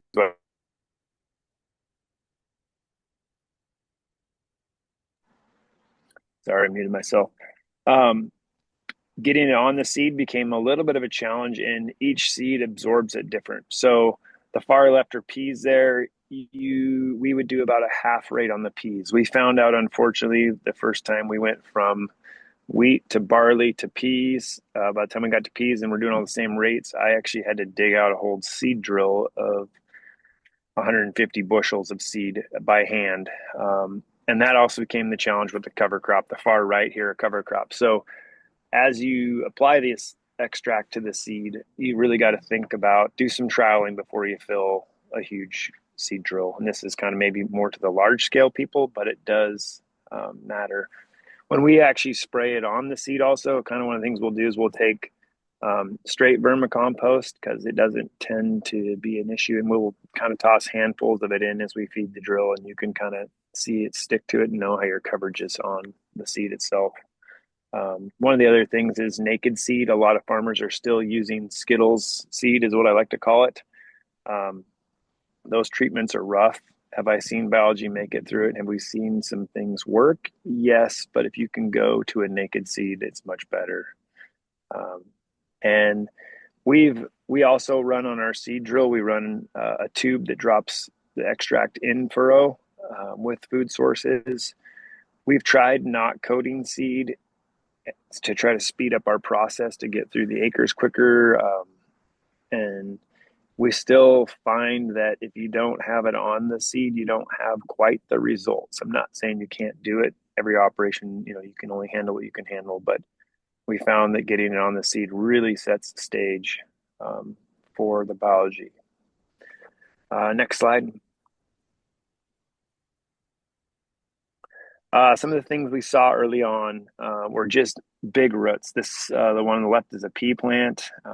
It didn't come through in the picture great, but just the nodules, the size, the growth, it really stimulates the plant to be what it wants to be. In a no-till situation, kind of where we are, we have found that we've had, we'll get some sidewall compaction, and so our roots really won't bulge out.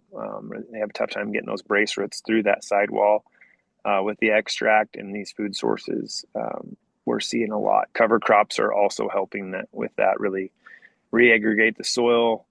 The far picture on the right is fun when you go out to your fields and all of a sudden you're seeing these mushrooms. At first people are like, is that a good thing or what? And so we're starting to see that more and more, especially in the cover crops. We'll go out and foliar feed all of our cover crops.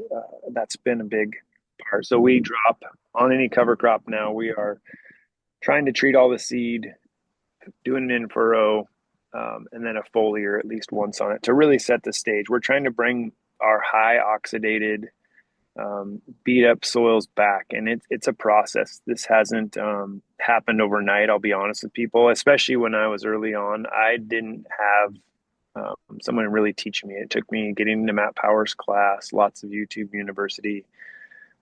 Just like I said, even today, my mind was like, these are such good things. I should need to be, rewriting these down and focusing. One of our other challenges is these composts are, when you start scaling them and trying to figure out how to do this. And we had some hope that we were going to be able to really cut our inputs way back. And I'll be honest, we did a lot of dollar for dollar trading. We traded money that we normally put into synthetics that acted really quick, fast. We had that system down pretty well, but we were now like, okay, we got to buy how much fish hydrolysate. We're buying this much kelp.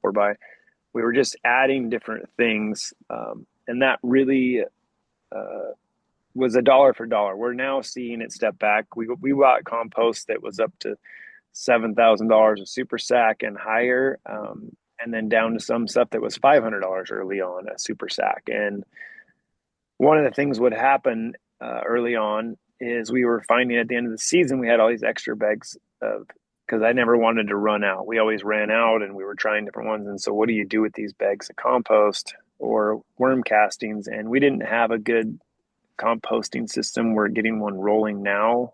We have cows. We got a good wood chip group that drops off a lot of wood chips and sawdust to us. And so we can, we've been blending that and making our own compost and learning that process. So I wasn't quite willing to build a building yet. to try to figure out how to have a worm farm indoor. And so this middle picture is actually our worm farm outside. That day was actually 30 degrees out. Inside there was, just with that one piece of plastic over there and a cover crop in there, we were able to hold that temp at 70 degrees all winter long. The worms, some of the compost we got out of Oregon did have some worms in it that they didn't screen out, but it really brought the worms to that pile being that temp all winter. And so when we were checking on the pile throughout the winter, and with taking Matt Power's class now that I have, it was really fun to watch all the nematodes and things that I had never seen at the levels we had, the fungal hyphae.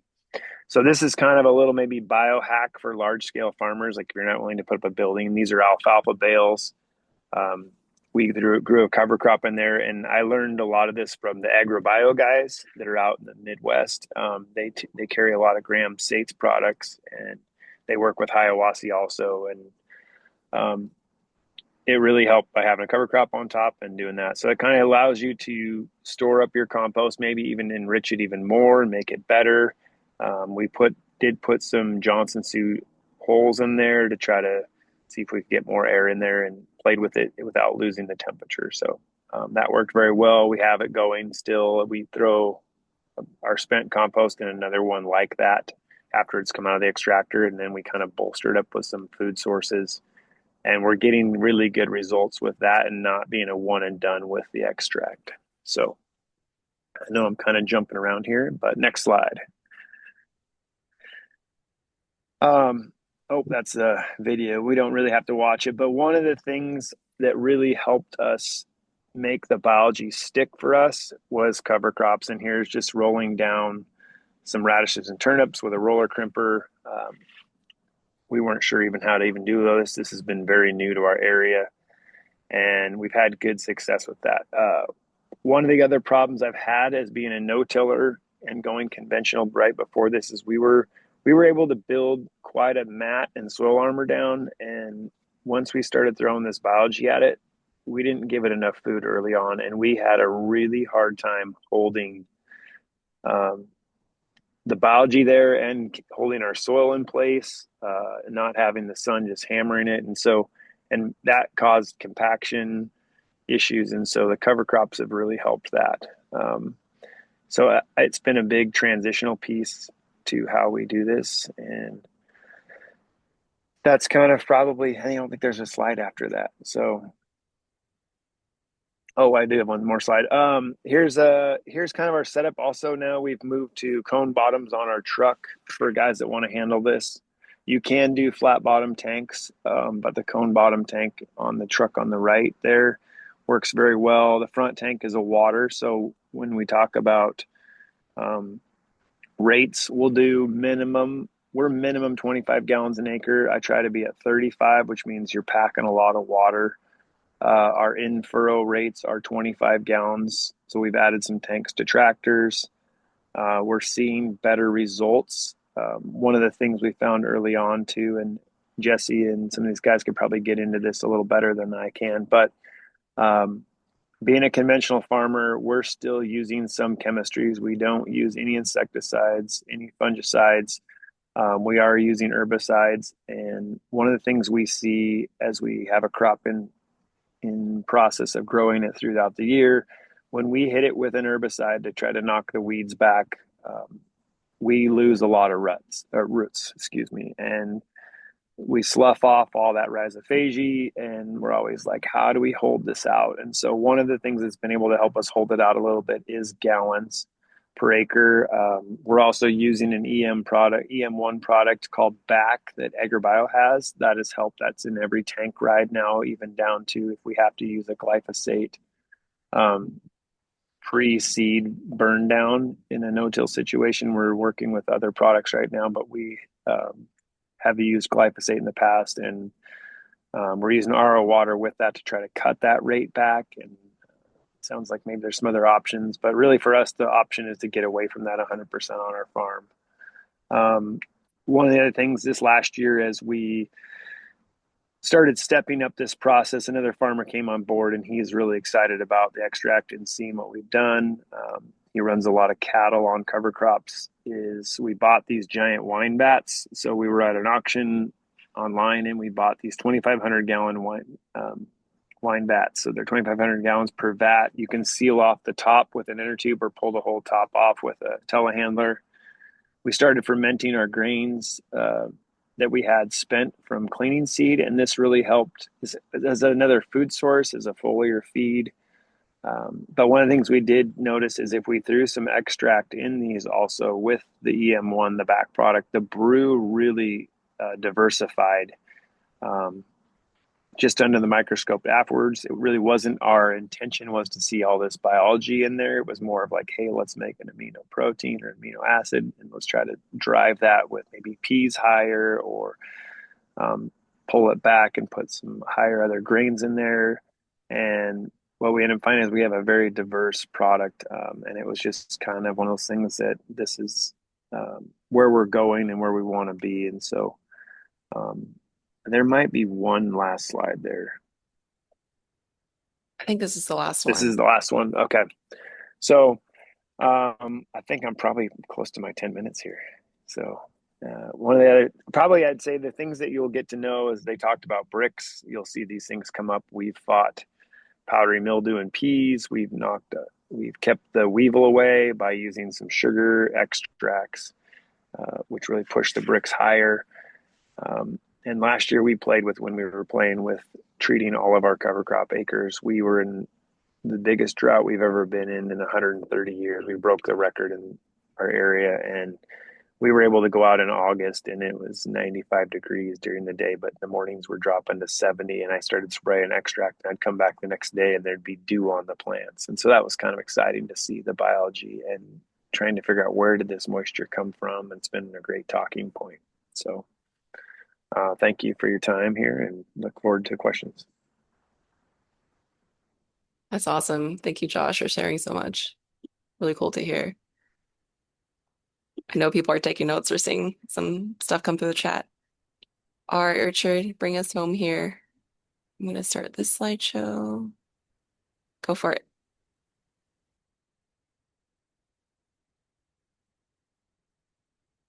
You're on mute, Richard.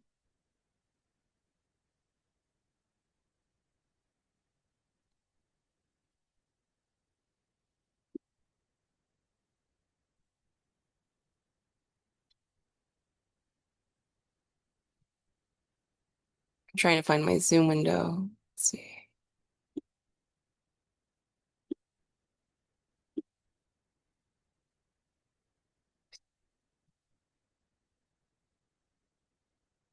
Is anyone hearing Richard right now? No, I'm not.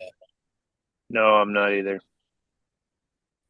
Since I'm sharing this window, I can't see the Zoom. Is he still on?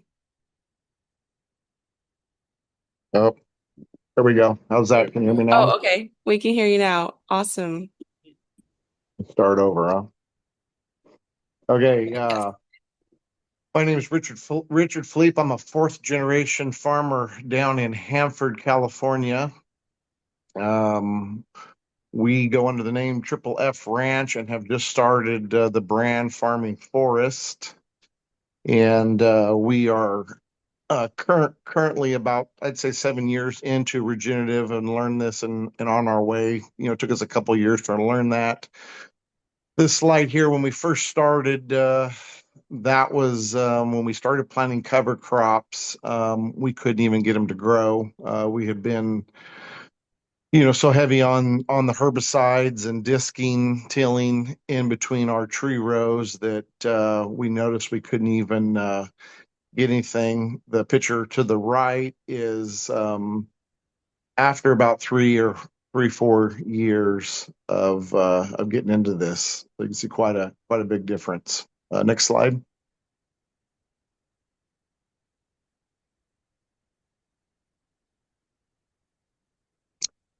So yeah, we got into extracts and teas a while back, and what we did, we started like where most I think do is Johnson Sue's, where we started.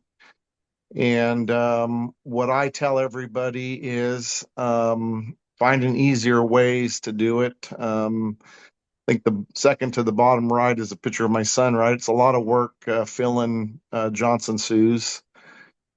We've learned different recipes over the deal. And so we use an elevator and got kind of a screening system that we're able to fill. I fill a little quicker, using a concrete mixer on the back of a tractor. And so we're able to make quite a few, and we'll usually make 5 or 6 of them at a time. I've noticed even though you're making them all the same, kind of using the same recipe, we have learned that they don't always come out the same. So we do that and we kind of test them. Bottom left, we've just kind of call around and get all the local tree guys. We let them bring the wood chips in. Being the orchard, we're big on fungal dominance. We have been started using green waste compost. We're no more dairy compost, so we're big on bringing it in really raw. Not wanting to have a bacterial built compost.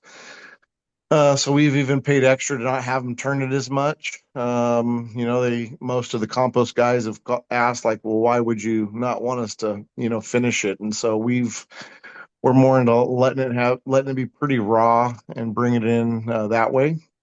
Next slide.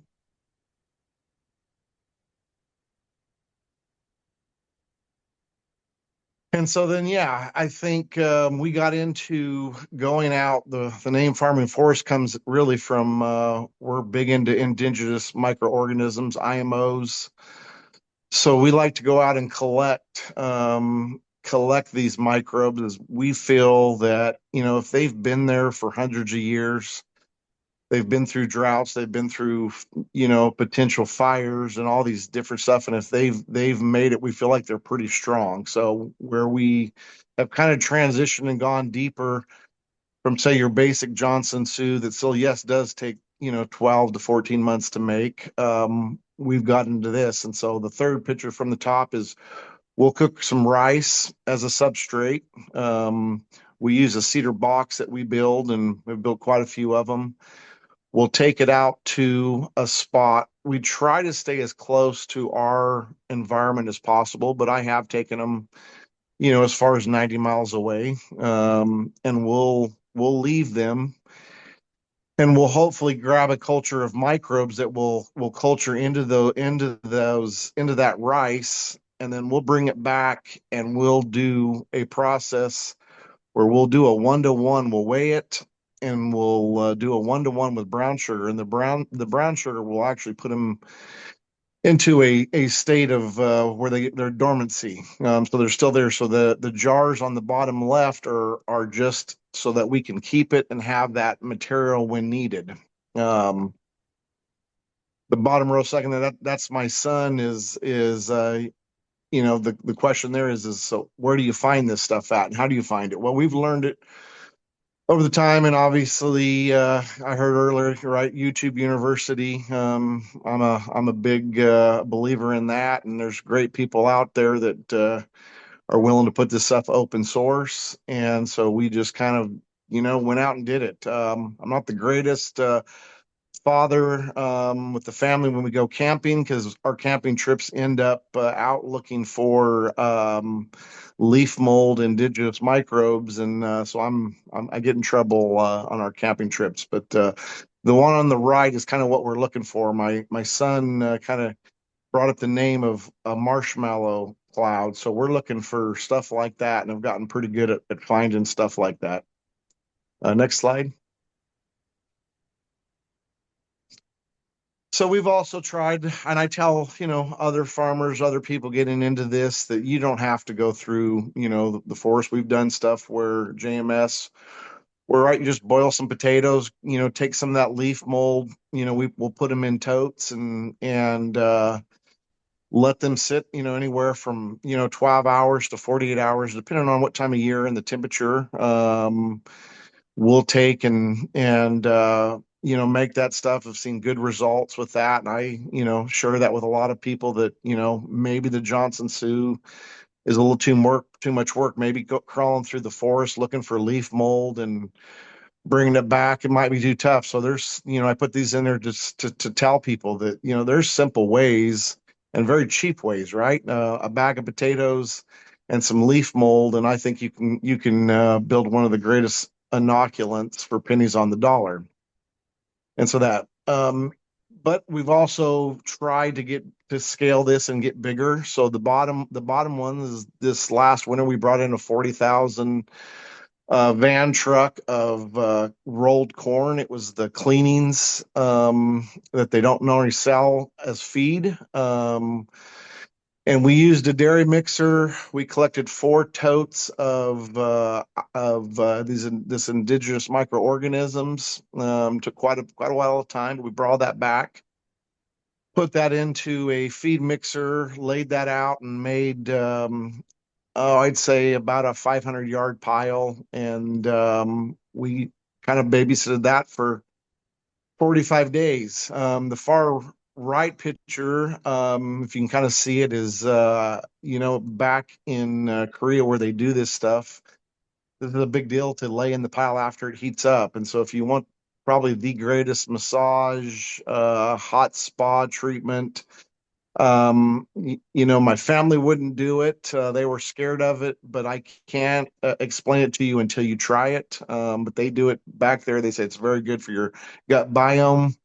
I believe in it. I know that did it multiple times, and so laying in the pile, it gets kind of hot. It'll get up to about 130 degrees before we'll turn it. So we'll watch it for 45 days, but when it kind of gets too hot on your back, you just kind of shimmy up a little bit. But I would say if you want to feel like Superman the next day, try it. Next slide, please. So we're many ingredients to our recipes, and the vermicompost obviously is one that, like most of the other speakers talked about, you just can't beat it. So we have built our own continuous flow. We wanted something that we could use our loader and our bucket to fill. And so we made a pretty good size one that we're able to load it with that. We made friends with, local people, and we're able to get fruits and vegetables. There's so much out there that's thrown away. If you just kind of go out there and ask around and talk, it was a little work for a little while, and now we're able to get in that about once a week. We'll get in about 5 to 10 pretty good sized boxes of just a variety of stuff, and we'll put that in there. So getting some great vermicompost for, again, pennies on the dollar. We sift it. There on the right is kind of the end result. We just kind of keep it for our brews, which I'm not going to go over because it sounded, the speakers before me did a great job speaking about on that. So next slide, please.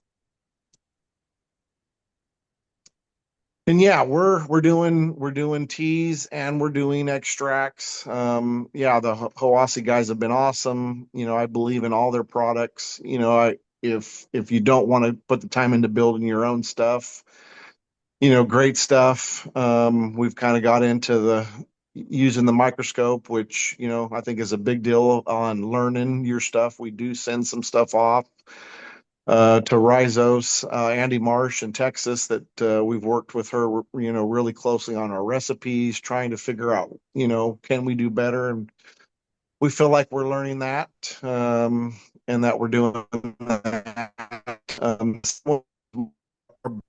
Our 1,600-gallon brew we have there that we'll do there. On the right is just kind of our extracts that we'll put into totes and store it like that. But yeah, I do believe that the teas are got to be put out a little quicker, more of a foliar. Next slide, please.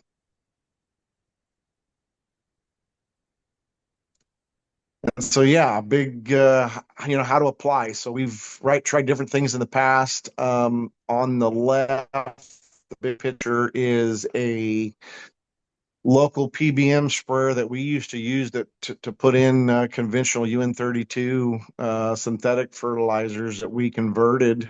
We put a manifold on the back, built some nozzles ourselves from just local hardware parts, and we're able to spray over the top and then We also inject with four shanks down into the ground. So we're trying to spray across the top of the cover crop, and we're also injecting is what we're doing there. Um, we've this last year when we made that 40,000 pound pile over to the far right, we did spread dry for the first time some of this IMO pile that we built. And so we just used our dry spreader to put it out very lightly. And, we feel like it's something new to try, and we're pretty excited about that. Last night was the first time I was able to get it in here, but we did have a helicopter spray last night, some extract. We did about 20 acres to the gallon. He covered about probably in less than an hour, 100 acres. And so it was our first time doing it. I do feel like he did kick his pressures down low. I feel like there's some work to be done with some diaphragm pumps and some different nozzles and stuff, obviously, that we're learning. But I think it was a great start. We can apply it, but I also felt bringing in the local crop duster. I feel it's like my part, of, hey guys, we could do this. I want people to hear about this and see this. My big, push on that. Top right is a drone we've tried before, but the big helicopter last night was pretty cool. So next slide, please.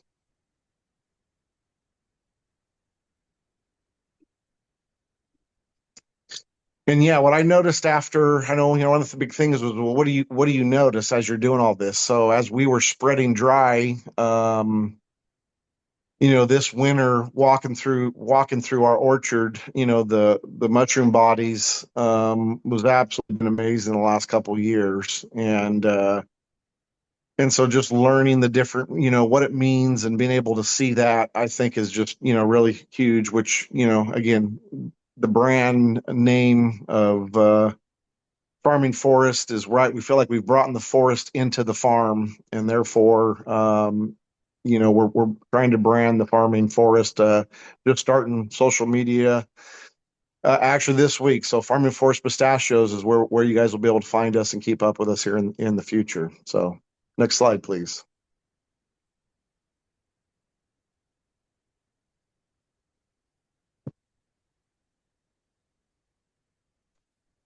And so we are using animals. We've been grazing for over 4 years. This is our first year to have our own flock, and mainly just because we're not able to get them here in Central California when we need them. I've also gone to where we're making 4 passes a season. We're really not trying to overgraze, and so being able to do it ourselves and control it, a lot of work, but we're very excited to have that. And we also feel like that will be an asset. Our lamb meat is something that we want to be able to bring to market and sell here one of these days. The bottom left is representing water. Here in Central California, we got a thing called Sigma, that's Sustainable Groundwater Management Act, that's really coming down hard on us.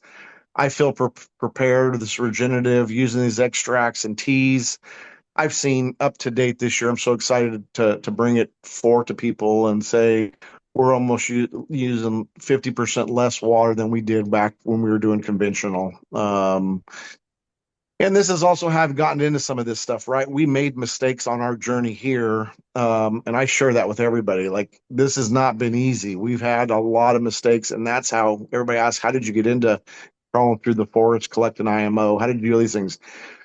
I may always make it a big deal is that we did it through mistakes, because as thought we were behind watering, as the cover crop was holding water in the microbes, we actually started oversaturating and, lost 40% of our crop one year learning this. So I've done it. And then the bottom right one, as I feel the next big move is healthy food. I think society's waking up. We're building the Farming Forest brand to put our pistachios in a bag, testing our nutrient density, because we feel, as some of the other speakers said, food is medicine, and we feel like, there's not a regenerative pistachio that we know of out there in the market. So we're hoping to bring that. And that's the picture up right is just right. We feel like we're looking over the fence, and we're excited about the future. Next slide, please.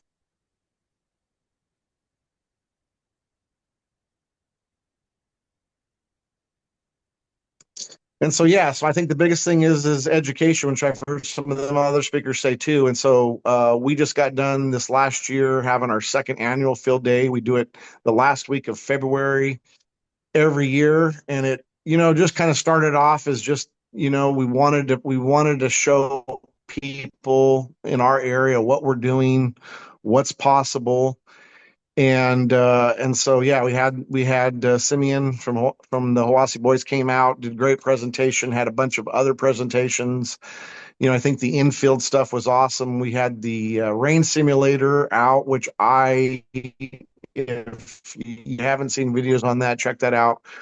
Was so awesome. The rain simulator on our property to show some of our soil. We had collected water just like what the forest did, the conventional soil right across the road from us. There's a dirt road between us and them. To see the difference between the dirt that they're farming conventionally and what we're doing was so awesome to see on that. And so, yeah, we just want to keep helping educate people, and we'll probably keep that date into February every year. And I think the last slide. And so, yeah, that's my email there. Always looking to reach out to people and just hear what we're doing. Keep following us. We're excited to have some regenerative pistachios and some lamb meat here within the next 2-3 months. So just keep up with us. But appreciate having us, and look forward to hearing more of everybody else's work. Awesome. Thank you so much, Richard. Thank you. Also really interesting to hear about the compost spa you have going on. Um, so we so now we're at 3:55 EST or 12:55 PST, and I know for the speakers here they allotted an hour and a half, so I want to just say, for anyone who has to sign off, everyone's been this is a super busy season for everyone, so definitely head out if you need to. But I was thinking maybe we could spend, for anyone who can stay on, maybe a couple minutes just answering some questions. Yeah, I'm done. Sure. Yeah, I got a little bit left here. We're here. Awesome. All right, so shout out to our attendees here. Feel free to raise your hand and I can unmute just by order of uh, whoever raises their hands first.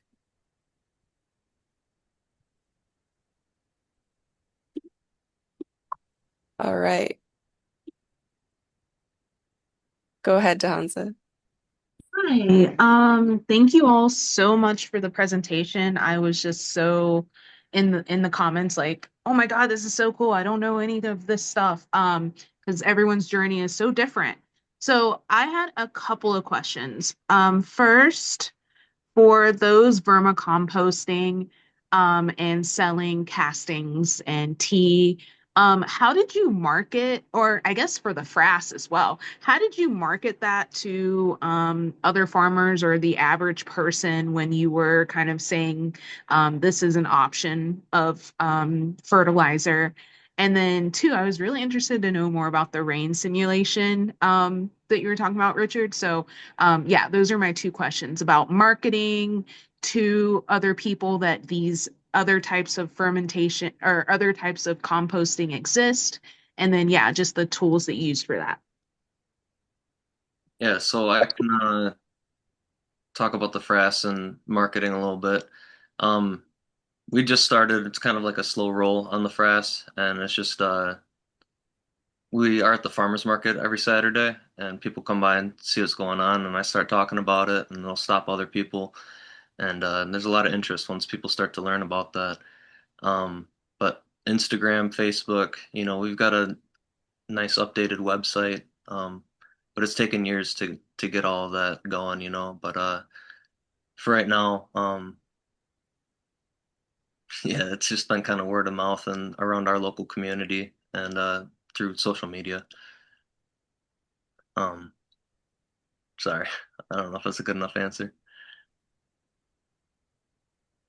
No, no, that helps. I've just had pushback with people saying like, oh, um, worms aren't native, or oh, I buy fertilizer that's good enough for me. So I was just wondering more about how you kind of get people to open up their minds to the idea that, these alternatives exist. Yeah, it's a lot of education for sure, and I think location is a big thing to do with it. You know, you got to be in an area that there's, for in our case at least, you know, it's like there's a lot of people trying to get into gardening and um, doing things the organic way. But yeah, I've heard the worm thing for sure, and so we try to sift it out and make sure that there's no worms in the finished product. But um, educating as well, you know, it's like if those worms aren't going out to the old growth forest, then chances are there's already worms where they're going. You know, if they're going to somebody's garden, then worms are your best friend in the garden. But um, yeah, I hear you.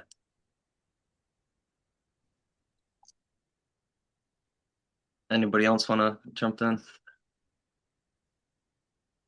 Well, I'll jump in because it sounds like you want to know a little more about the rain simulator also. And yeah, I've just been using most of these products for my own farm, and just I'm now getting into doing that part. So it's great to hear these people say this, but the rain simulator was actually something I had just kind of watched, and we got it the day before our field day, and I didn't even realize the results that I was going to get. And so if anything on the rain simulator you want to know about it, I think it will teach you where your soil is at. Because if you go watch a video on it and learn how it works, if you can get your hands on it, put some of your soil in one, it will show you where you stand. And it was very exciting for us to see some great results in the rain simulator with our soil.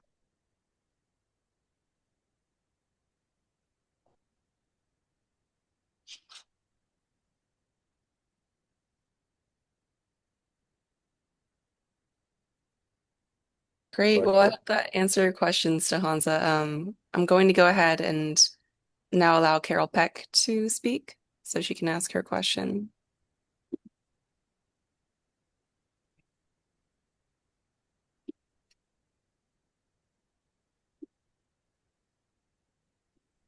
Okay, let's see here.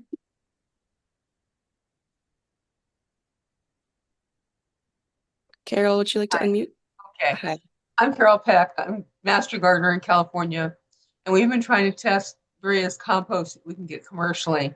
And we've been having a real problem with some mushroom compost that's produced locally, being high in salt content and having a pH variance in it. What do you do when you're doing your compost to ensure that you don't get the high salt and the variation in pH that's outside your limit? Um, well, it's predominantly about your water source and the inputs that you're making your material with. We've seen it all throughout California. There's a Southern California compost company that unfortunately we get calls a lot. We did some research on their municipal waste too, and the EC was up in almost 7, which is like I didn't even know that was possible.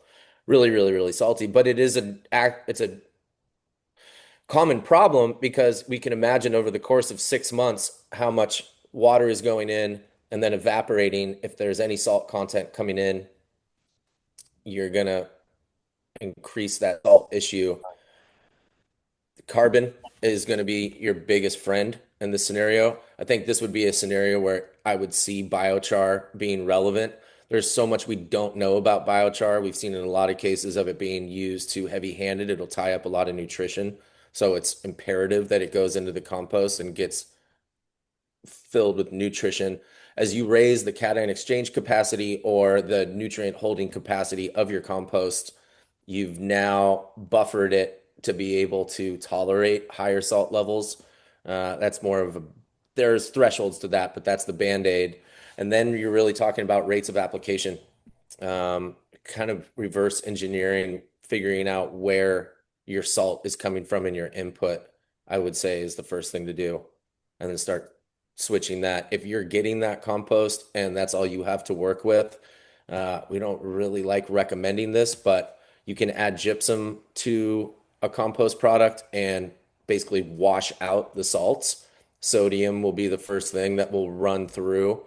after a gypsum application. The gypsum is calcium sulfate. The sulfate will dissociate and grab sodium preferentially. It'll then start grabbing your potassiums and magnesiums and other cations. That's the best thing you can do.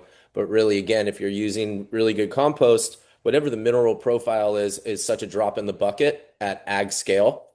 There's some 800 plus cubic yards at a furrow size of 1 acre. And even if you put down, 8 yards, you're at just crumbs of a percentage of that. So I wouldn't be as worried about it unless you're putting it straight into a potting mix.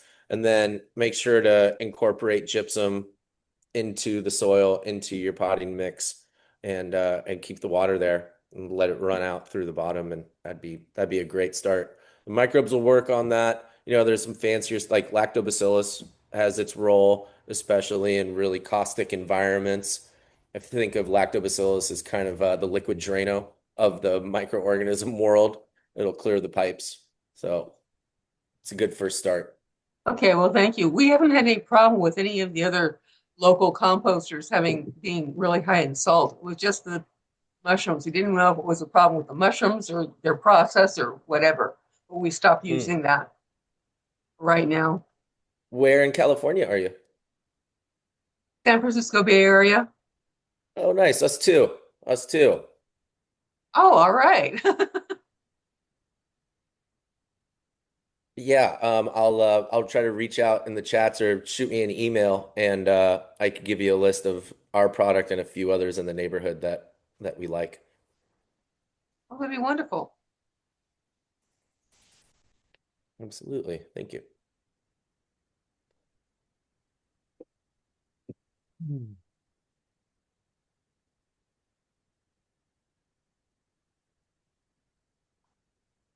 Awesome.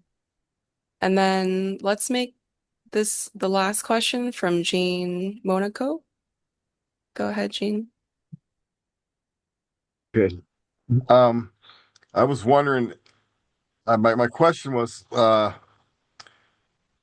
does adding saprophytic fungi from compost,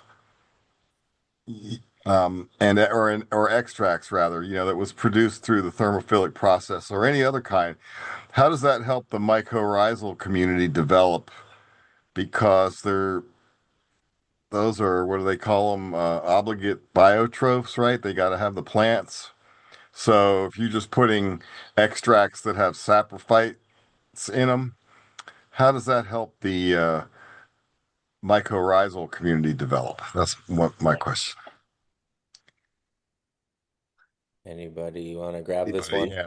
Maybe not directly, but indirectly, you're changing the environment in general, and the more saprophytic fungi in there, the more conducive the environment is for the perennial plants that are growing there. And so the healthier the root systems are going to be, and if they are teaming with any mycorrhizal fungi already, the environments are going to be better. The more saprophytic fungi, it's going to start to lower the pH and, uh, have the available nitrogen as ammonium instead of nitrate, etc. Yeah, couldn't have said it better myself. Hey, Yep. thanks. And then There the you go. redox point too, you're getting a lot more reduced particulates, free protonation, and helping to lower that EC as well, so that the mycorrhizae can persist.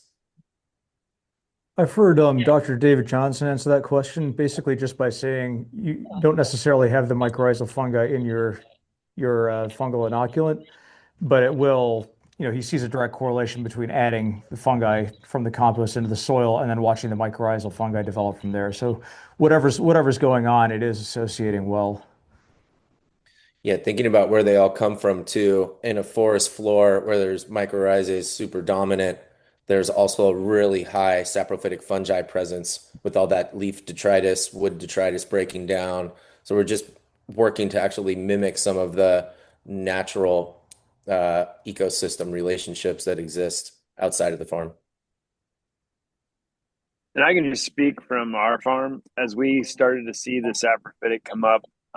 We purchased the map powers or the boar microscope and trying to track the mycorrhizal. We spent a lot of money putting that on as an inoculant on our seeds.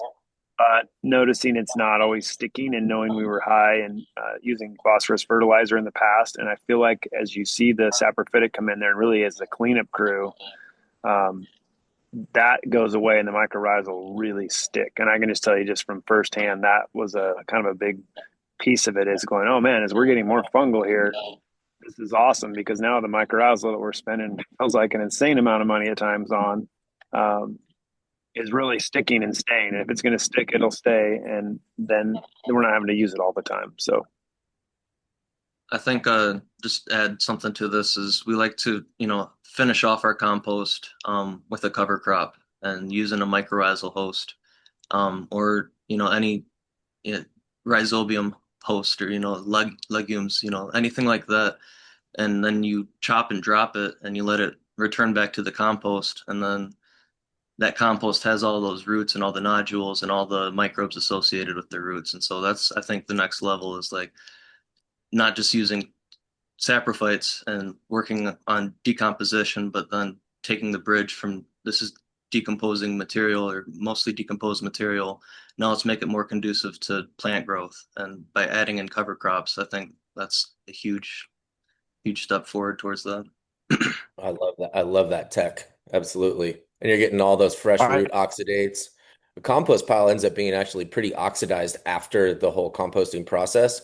All Yep. of that reduction power is within the microorganism body, but the substrate itself can be rather oxidized. You'll even see it from the pH that usually exists in finished compost is north of 7. So hydrogen limited Yep. system, bringing root exudates back into that is now you're reintroducing and supercharging that. And I wanted to say too, nature has if you're in a decent ecosystem, there's a lot of mycorrhizal spores in the wind often. We rely heavy Absolutely. on inoculants, but they're more prevalent than I think some of us expect. Yeah. Yeah, I want to talk about that as well. Having a compost pile on the ground, you're going to be culturing the IMOs and everything blowing in the wind, so but also wanted to ask you guys if you know any other plants. Like we use buckwheat because it's got like a reducing effect in the compost as well. Do any other ones come to mind for you or for mycorrhizal hosts as well? I know like sorghum Sudan grass and like thyme, but we're not trying to grow perennial thyme in the compost, but we've been experimenting with Sudan grass. Yeah, oats, oats, I 100%. was just going to say oats. Yeah. Yeah, Mhm. we grow oats as well. Yeah, we got the mix with like oats and field peas and whatnot that yeah grow really well together. And then you get to harvest the milky oats too, and it's a secondary product. Make some tinctures or sell oats Yeah. to an herbalist or whatever. So always trying to think about that stuff in the garden, using cover crops for more than one reason. Yeah. I like to throw in. I like to throw in. Don't forget any. I know everybody can't, but throwing in animals. Any animals I think is can help to any of that stuff we've been talking about. Totally. Absolutely. Is it fair to say that the extracts are not going to have any of those spores in them, right? The mycorrhizal spores. It's not, no. I think honestly, they're coming in on the compost, like Chandler was stating too, just being in the wind and open, and they're on the native material. I think a lot of us are using heavy like lignin cellulose wood chip compost. So you can imagine the surface area of all of that has those spores, and they can stay dormant for a really long time through pretty extreme environmental conditions. And then when they see a root after, you get that material down on your extract, you might actually begin to see. And epifluorescent testing would be, the way to really confirm that. But yeah, anti-sterility.